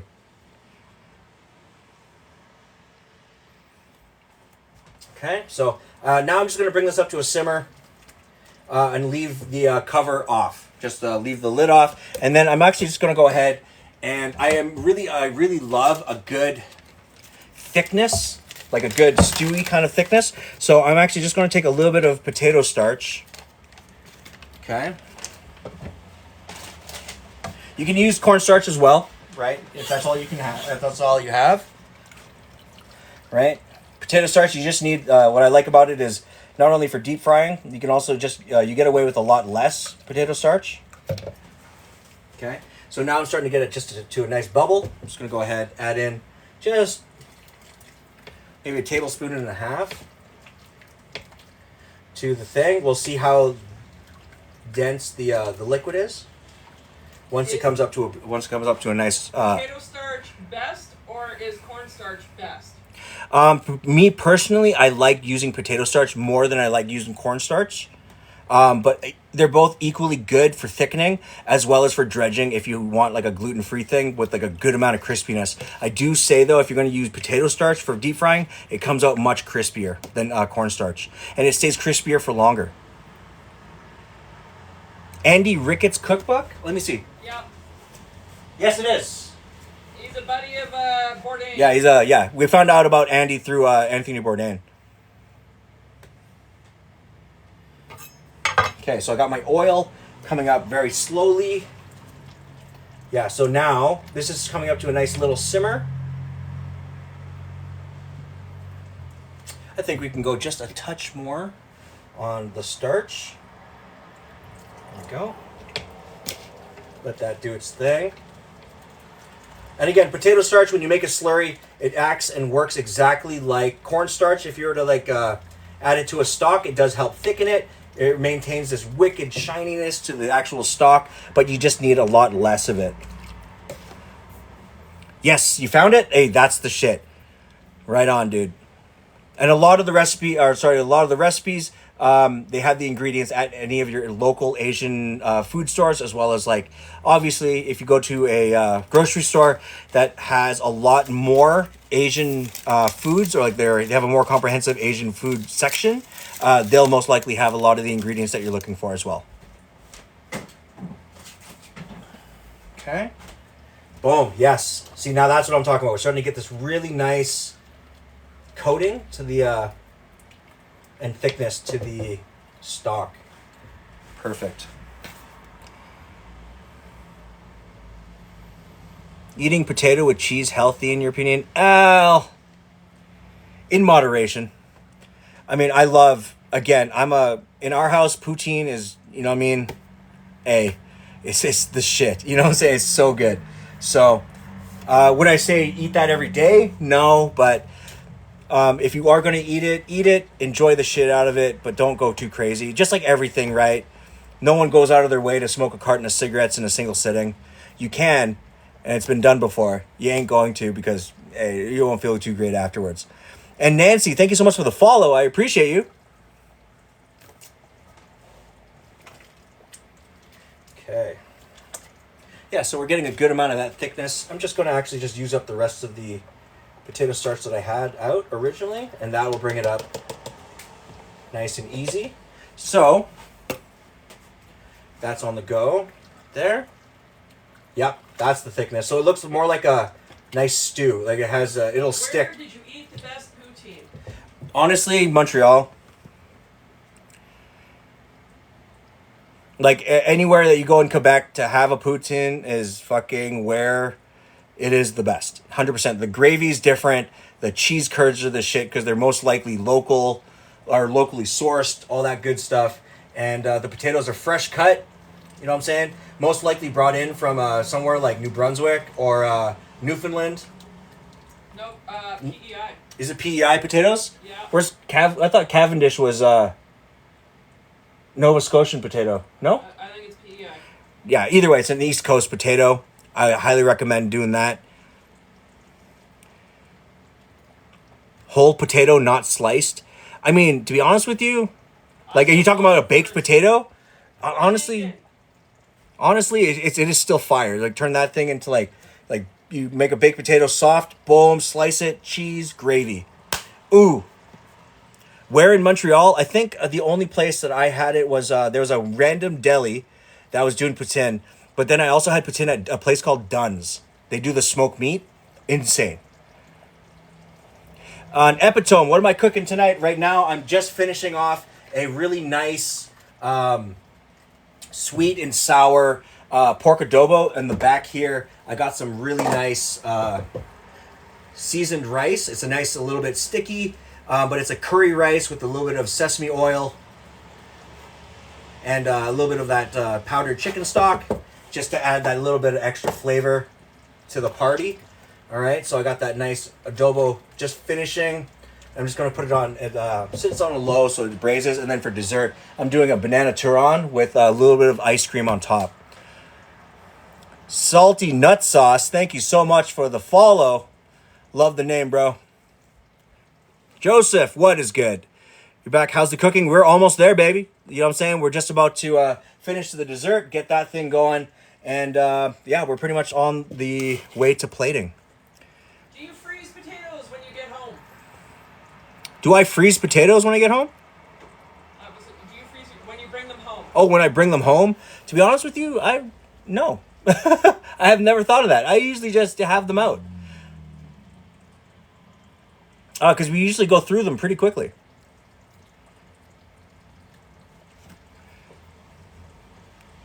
And DK, God loves you as well. You buy a shitload of potatoes and they go bad. Okay, yo, if you're starting to get the sprouts, have you ever considered just replanting them? Because if you start getting the eyes and they're starting to cook out, you could just take them, split them in half, and then just plant them in your flower bed, and you'll have potatoes by the fall. Just relaxing today, busy work week? Right on, dude. Yes, you can definitely plant your potatoes. Hell yeah. That's like your what do you call it? It's like a unlimited potato hack. Yeah, And technically you can the lettuce hack. Yeah, you can do that with your lettuce and your green onions and stuff. Oh hell yeah! Now that's good to go. I'm just gonna go ahead and let that rest. And That's good. Another question: what are we cooking?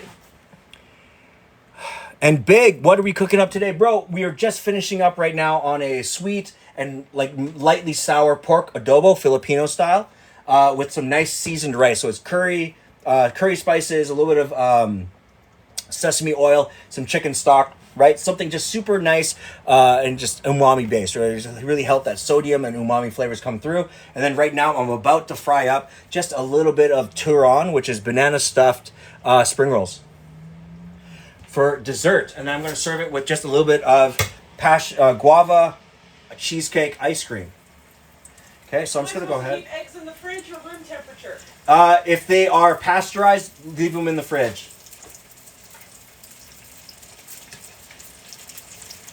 Because the eggs you get in like Asia are different than the eggs that you get here. The ones in Asia, you can just leave outside. You can just leave. That's it. Yeah, you know what I'm saying? But the ones they have here are, I believe, pasteurized, which means that they require you to keep in the fridge. Okay, so with the turon, what I'm doing now is I'm just frying it up really quickly, and I'm sprinkling the top of the spring roll itself with just sugar. Okay, what this is going to do is you can see it starting to bubble up that top, but on top of that, they're actually going to start crisping that sugar and caramelizing it on top, giving you a really crispy texture. Jan, yes, I am Filipino, my good friend. Filipino flavored Canadian. Do you cook 3 meals from 5? I'm not Five. Do you cook 3 meals? Yeah, ish. Oh, every day. No. Oh, no, God, no. I cook, I prepare one easy type of lunch. As well, for dinner, I try to cook fresh if I can. Right? I try to at least cook one fresh meal. But, I mean, we live in the real world. So, like, fucking, whatever you can cook is always best if you can do it. If you can't, hey, we tried. Okay, so I'm just going to grab a small plate. Yeah, we don't film on the night where we have leftovers or pizza. Yeah, that's right. The nights like after a live, if we have leftovers, we're usually just like busting those out. All right, yes sir. Nice. We get that nice sugary coating on the outside. Fucking right, dude. Okay, so when it comes to something like this, let's go ahead. I'm gonna shoot the rest of these two in. Okay, so when it comes to your terrestre resting, what I like to do is a little bit of sea salt just on top. That's going to help bring out the extra bits of the sweetness in the savory content. But check this out, okay? So they come out of the fryer, right? Nice and sticky. And you can see the coating on it, right? That sugar is caramelized physically on it. It's crispy as fuck, right? And you can see the caramel starting to actually form because it's so hot on the inside, right? Super, super duper important to remember. Okay, so just when you're handling the turon, since the sugar itself is melting into caramel, try not to touch it with your bare hands. I can because I don't feel my hands, but like, if you're not used to it, just you will end up lightly burning your fingers, so don't do it. Hey, Don and Bella. How are ya? How's your day? How's your Sunday? And Isaiah, thank you so much for the follow. I appreciate it. Quack quack? Oh man, maybe. That's them orange little joints. Those nails, hey, it's what it is, baby. Yeah, definitely. You should definitely try it. Masarap, hey, thank you. We out here trying, you know what I'm saying? Okay, so I give that a quick turn. Boom. Right, you're starting to get a good amount of that caramelization from the inside. You can tell that that's melting. Quack, quack, quack. Quack quack is like it's a type of egg with this orange coating on the outside. It's an amazing thing to add into other dishes. But you can eat it on its own. It comes with like a dip. I think it's like a vinegar base, if I'm not mistaken. Your pants are incredible. Hey, thank you. I did not make them. We got them from... From a friend of ours. From a friend of ours, yeah. It's all cats. It's all cats. Cats or dogs or something. It's, I believe it's cats. Cats and elephants or something. Don and Bella, I'm doing really well. Thank you.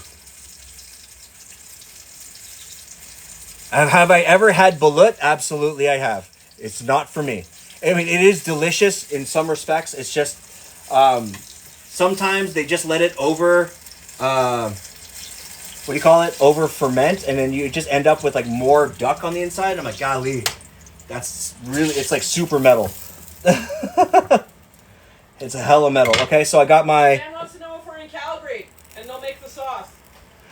Yes, we are in Calgary. Absolutely, we are. Yo, man, you bring the sauce. I'll bring the quack quack. That sounds weird, but like, you know what I'm saying? You know what I'm talking about. God damn it.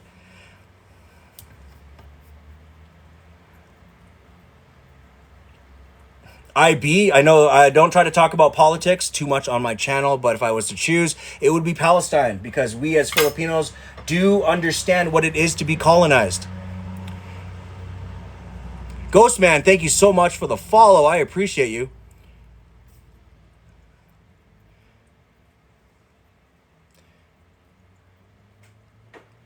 She sells them back home. Oh, yeah. Get the authentic joint. Yo, get the granny recipe. That shit's good. Yeah, get the fucking Lola recipe 100%. Yeah, because I don't have... Unfortunately, all my Lolas are past. So I couldn't ask them the authentic shit. You know what I'm saying? Okay, so I got... My rice is now nice, sticky. Right? Just going to let that proof. I'm going to air it out just a little bit. Fluff it. Right? Get this. They have this whole windsock situation happening. Okay. Boom. Boom, boom, boom. That's all done. So now, guys, we are on the home stretch here. We're going to start plating. And IB, thank you so much for the follow. Hey, right on, dude. You're Palestinian and your best homie's Filipino. Oh, man, you guys must have the gnarliest, most flavorful potlucks. You know what I'm saying? Like, you cook something, they cook something, boom, right on the table. That's how you bring cultures together, man. That's awesome. Steffi, hi, how are ya?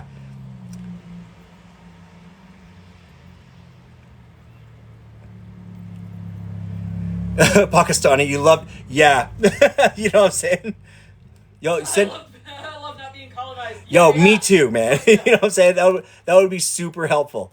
I'll send you a DM once I get all the sauce ingredients and all that. Oh, hell yeah, dude. Fuck yeah. And Seth, thank you so much for the follow as well, dude. I appreciate you. Welcome to the live. Salty nuts. Bro. Yeah. Oh, I'm doing really well, Steffi. Thank you. How are you? Oh, I'm sorry, I already asked you. Yeah, welcome to the live, man. I appreciate you for being here. You're going to love the community that's here, man. Really awesome, awesome personalities.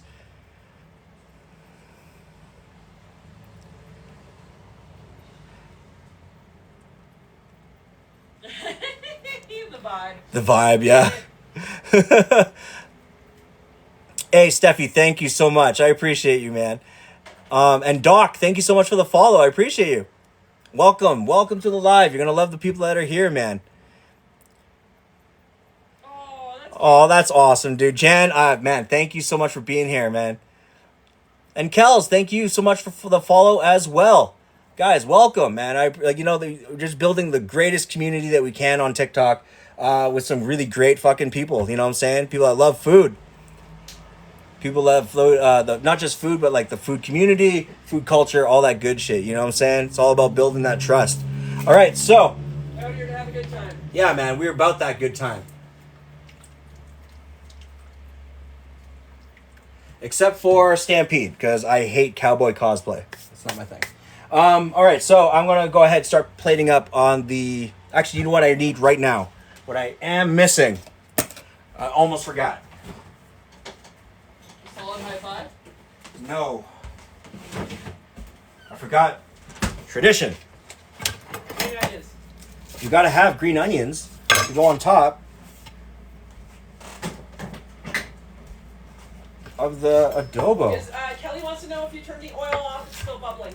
It is bubbling strictly because I put sugar into the oil, so it's going to be like that for a second.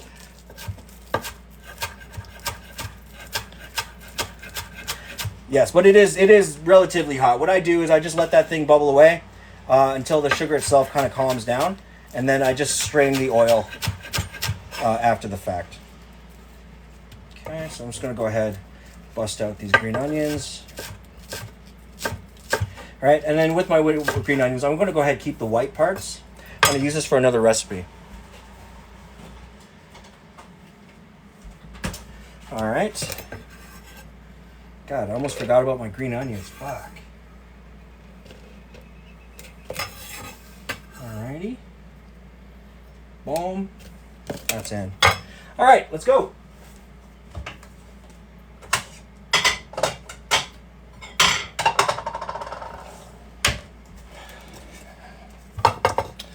All right.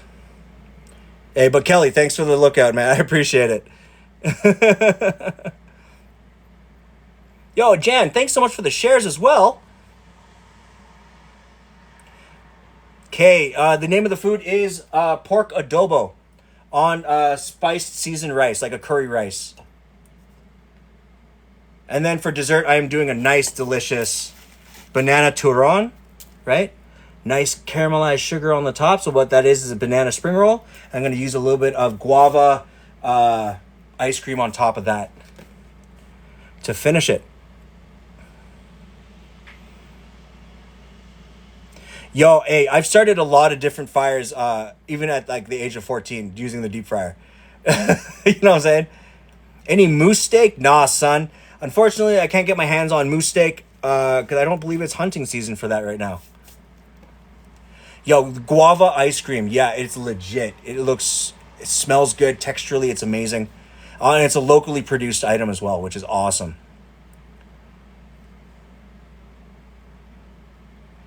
Yeah, dude, you've had the banana ice cream. Oh yeah, with the it's the fried ice cream, not fried ice cream. Is it fried ice cream? Not sure, but either way, it's delicious. Hell yeah, Fides, thank you so much for the follow as well. I appreciate it, man. Spider just crawled into your cupboard. It'll be fine. That's Frank.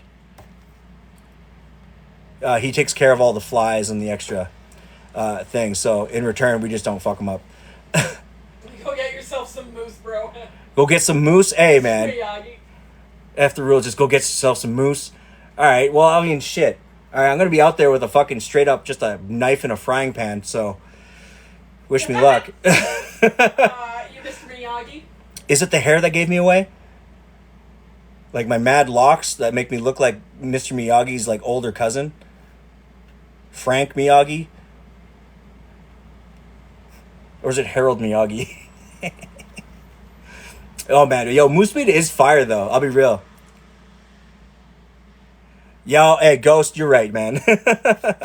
What did I put into the wraps? What I did was I straight up just put just bananas, thinly sliced, and then slightly crushed in, and then I also hit it with a bit of what do you call it? Of the peanut M&Ms crushed.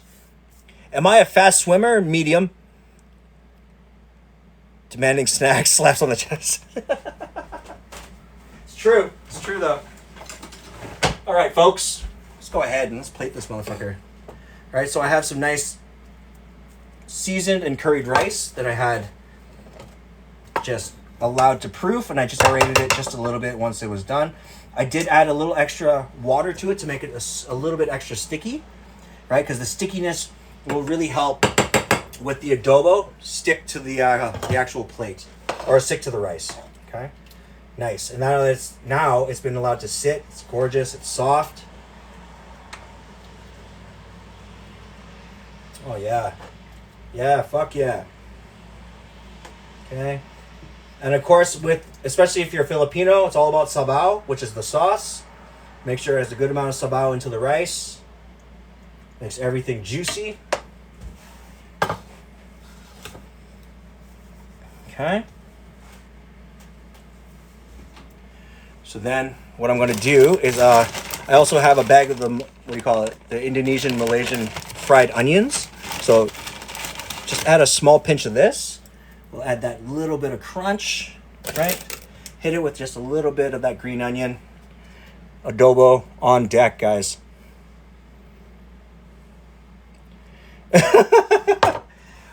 I mean, Jan, we have a 7-year-old. We're not looking to adopt, but you know what? Like we always say, yeah, there's a door open and we got plates on the table for you. So all you have to do is just roll on over, my friend. Yeah, it's nice, it's hearty. Yeah, it looks dank as a mother.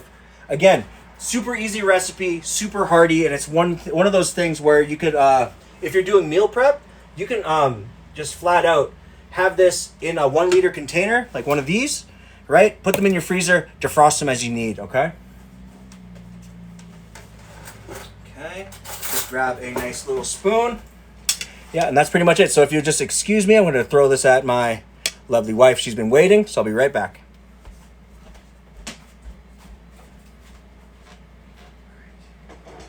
Bubblegum wants you to FedEx a plate. FedEx a plate? All and right. Jam's on the way over. Hell yeah. You're on the way. Yo, hey, but most likely, if you guys wanted to, again, have like a meetup sometime this summer, maybe in August, maybe in July. I was thinking about doing, if you're in Calgary or Edmonton, I was thinking about doing a meetup anyways. It would be a potluck. Everyone would just bring enough for like 20 people. You know what I'm saying? We'll get that thing the thing going. Just talk about food, chill, meet the real people. Not necessarily throw at things. I lob it at her because she's like, all right, and you just like try to aim for the mouth. More hand-eye coordination. Yeah, she can't catch, but she, you know what I mean, just as long as it gets relatively close to her mouth, she can chew. It's fine. You'd like to learn pan sit? Absolutely. I can definitely do a pan sit on a live coming up because again, I do have summer's coming up, so I do want to get like this attachment for a propane, just like a propane tank that sits on top for a wok, and then I'm going to go buy me a brand new wok. Goldie Mom, thank you so much for the follow, or for the rose, sorry.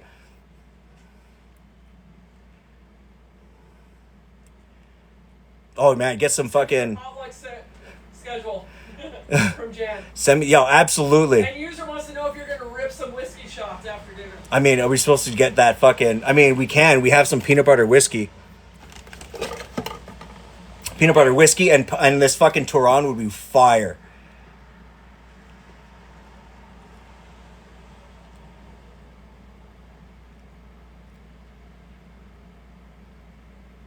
For a summer meetup thing. Rory, absolutely, man. I'll let you guys know way ahead of time. Just because, again, I want it to be something like, again, I might be working at a restaurant. So I have to make sure I can book the time off because you know how restaurants go. The chefs suck at fucking scheduling. You know what I mean? Bring coconut wine or tuba? Oh, man, yeah. Hell yeah. But definitely, if I do any of that, guys, you guys will know ahead of time. I'll probably send out a survey to anybody that's, interested. Yeah. All right, so I'm going to go ahead and finish up here. What's last? I'm going to do the dessert. Whoa, yes. Ha-ha. All right, so again, I'm going to go ahead and serve it in my nice ramen cup.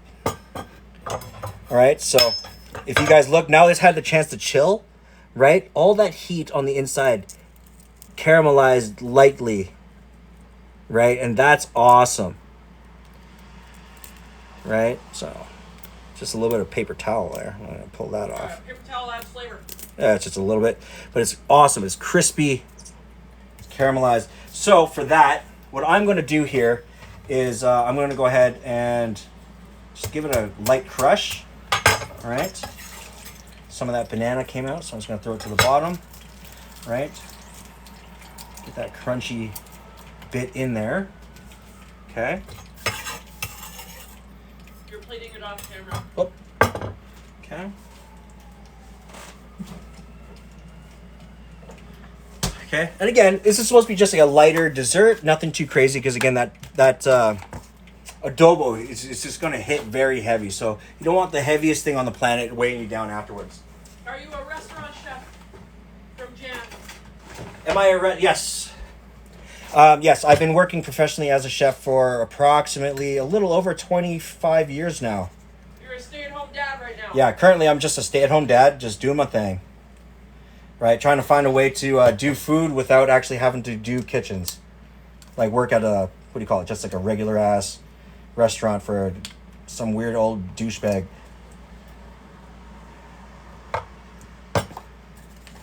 Okay, so I have a little bit of that Turon. Caitlin! Right. Caitlin's in the house. What's good? Good to see you, man.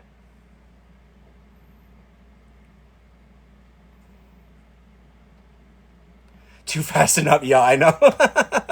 Again, it's just, it's, what do you call it? Memory.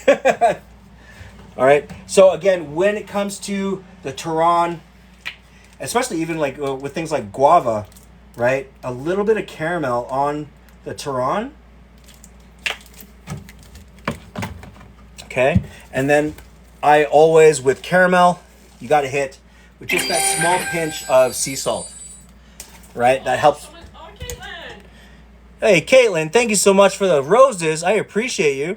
And Tiago, thank you so much for the follow. I appreciate you as well. Welcome to the live. Oh, man, this shit slaps.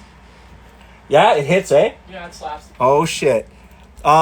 Yeah, I know. Yeah, the thing is, again, when it comes to cooking after your shift, I don't hate it, but I also don't love it, right? But again, I think it's because of I did 25 straight years of cooking professionally with literally no time off, and this has been the longest stretch of time off outside of a kitchen that I've had in my entire life since I was 13. So I think I love cooking at home more nowadays because I'm not so burnt out from it. You know what I'm saying? Like I really felt that I needed the time off because it really helped revitalize what I wanted to do in a kitchen or how I wanted to approach the restaurant game. And Jillifs, thank you so much for the follow as well. Oh, Caitlin, thank you again for the roses. I appreciate you. That's really awesome, dude. Thank you. And the Tiny Diny. Oh, my goodness. And the Tiny Diny, thank you so much. Alexander has a great question for you. Alexander, do you feel it brought the you absolutely brought the passion back, yeah. Because, again, doing something like this with people who actually fucking care. You know what I'm saying? Yes, my daughter will be eating adobo, but I usually just have it out because she'll come out whenever she's like feeling a little bit more snacky. She's just in her room, just hanging out, reading a book, watching a little bit of her iPad. Oh yeah, that's coming up. Don't you worry. Because again, later this year, I'd like to be able to release a cookbook and do like personalized training sessions. Patreon Live. Yes, my Patreon is coming up. I was supposed to actually release it at the beginning of this month, but it hasn't worked out that way. The layout looks terrible. It looks super amateur. But if you guys are interested in doing something like this a little bit more intimately, because my plan is to release my Patreon if you guys want to help us support there, because again, when you guys give gifts, it's muchly appreciated, but what is it? TikTok does take a massive chunk of it. So to help us directly and creators like myself, it's best that if you just go to our Patreons or anything like that, help support from there. But what you guys get with my Patreon especially is we're going to hopefully do group sessions. And if you need one-on-ones, by all means, I'll be more accessible when I'm not working. At the same time, like those Cook With Me episodes, I thought that was really fun. But I think it'd be great to be able to see your guys' faces, see the stuff that you're cooking off of your phones or off of your computer. And just, you'll have instant, real-time, advice and reaction stuff, you know what I'm saying? So you don't have to type it. And Jexy, what is my favorite food? To be honest with you, it is any culture that does anything deep fried. Anything deep fried. Anything deep fried, dude. I love it. I had you at intimately. Hey, don't start something you can't finish, baby. Burgers down for whatever. Yeah, man. I love that. I love anyone that's DTF, baby. Yeah. But other than that, I think it is pretty much it. So that's the Turon Sunday. Guava, cheesecake, ice cream to accompany it. A little bit of caramel, a little bit of salt. Super simple. But again, it doesn't have to be overly complicated to be massively flavorful. Rory. But yeah, that's pretty much it, guys. So again, thank you again for joining me. Fried chicken. I love, oh my God, fried chicken. Fried chicken, fried fish. You know what I'm saying? It's one of my favorite, and Shannon knows. I will literally travel. If we're in the U.S., the first thing I'm eating when I am in the U.S. is something fried chicken related. You know what I'm saying? But yeah, yo, guys, thank you so much. Again, I'm back on live Tuesday, 5 p.m. Mountain Time. Yeah, I don't know what I'm going to be making, but if you guys have any questions, comments, concerns, requests, suggestions, anything like that, please feel free to give me a DM. I'm more than happy to answer any of the DMs that you guys send out. And yeah. Tonight was fun. I appreciate all of you guys as usual rolling up, all the regulars, you know what I mean, the original fams, all you guys. I love you guys, and you guys have just an amazing rest of your Sunday. Okay, so until then, I'll catch you guys on Tuesday, and yeah, take care, man.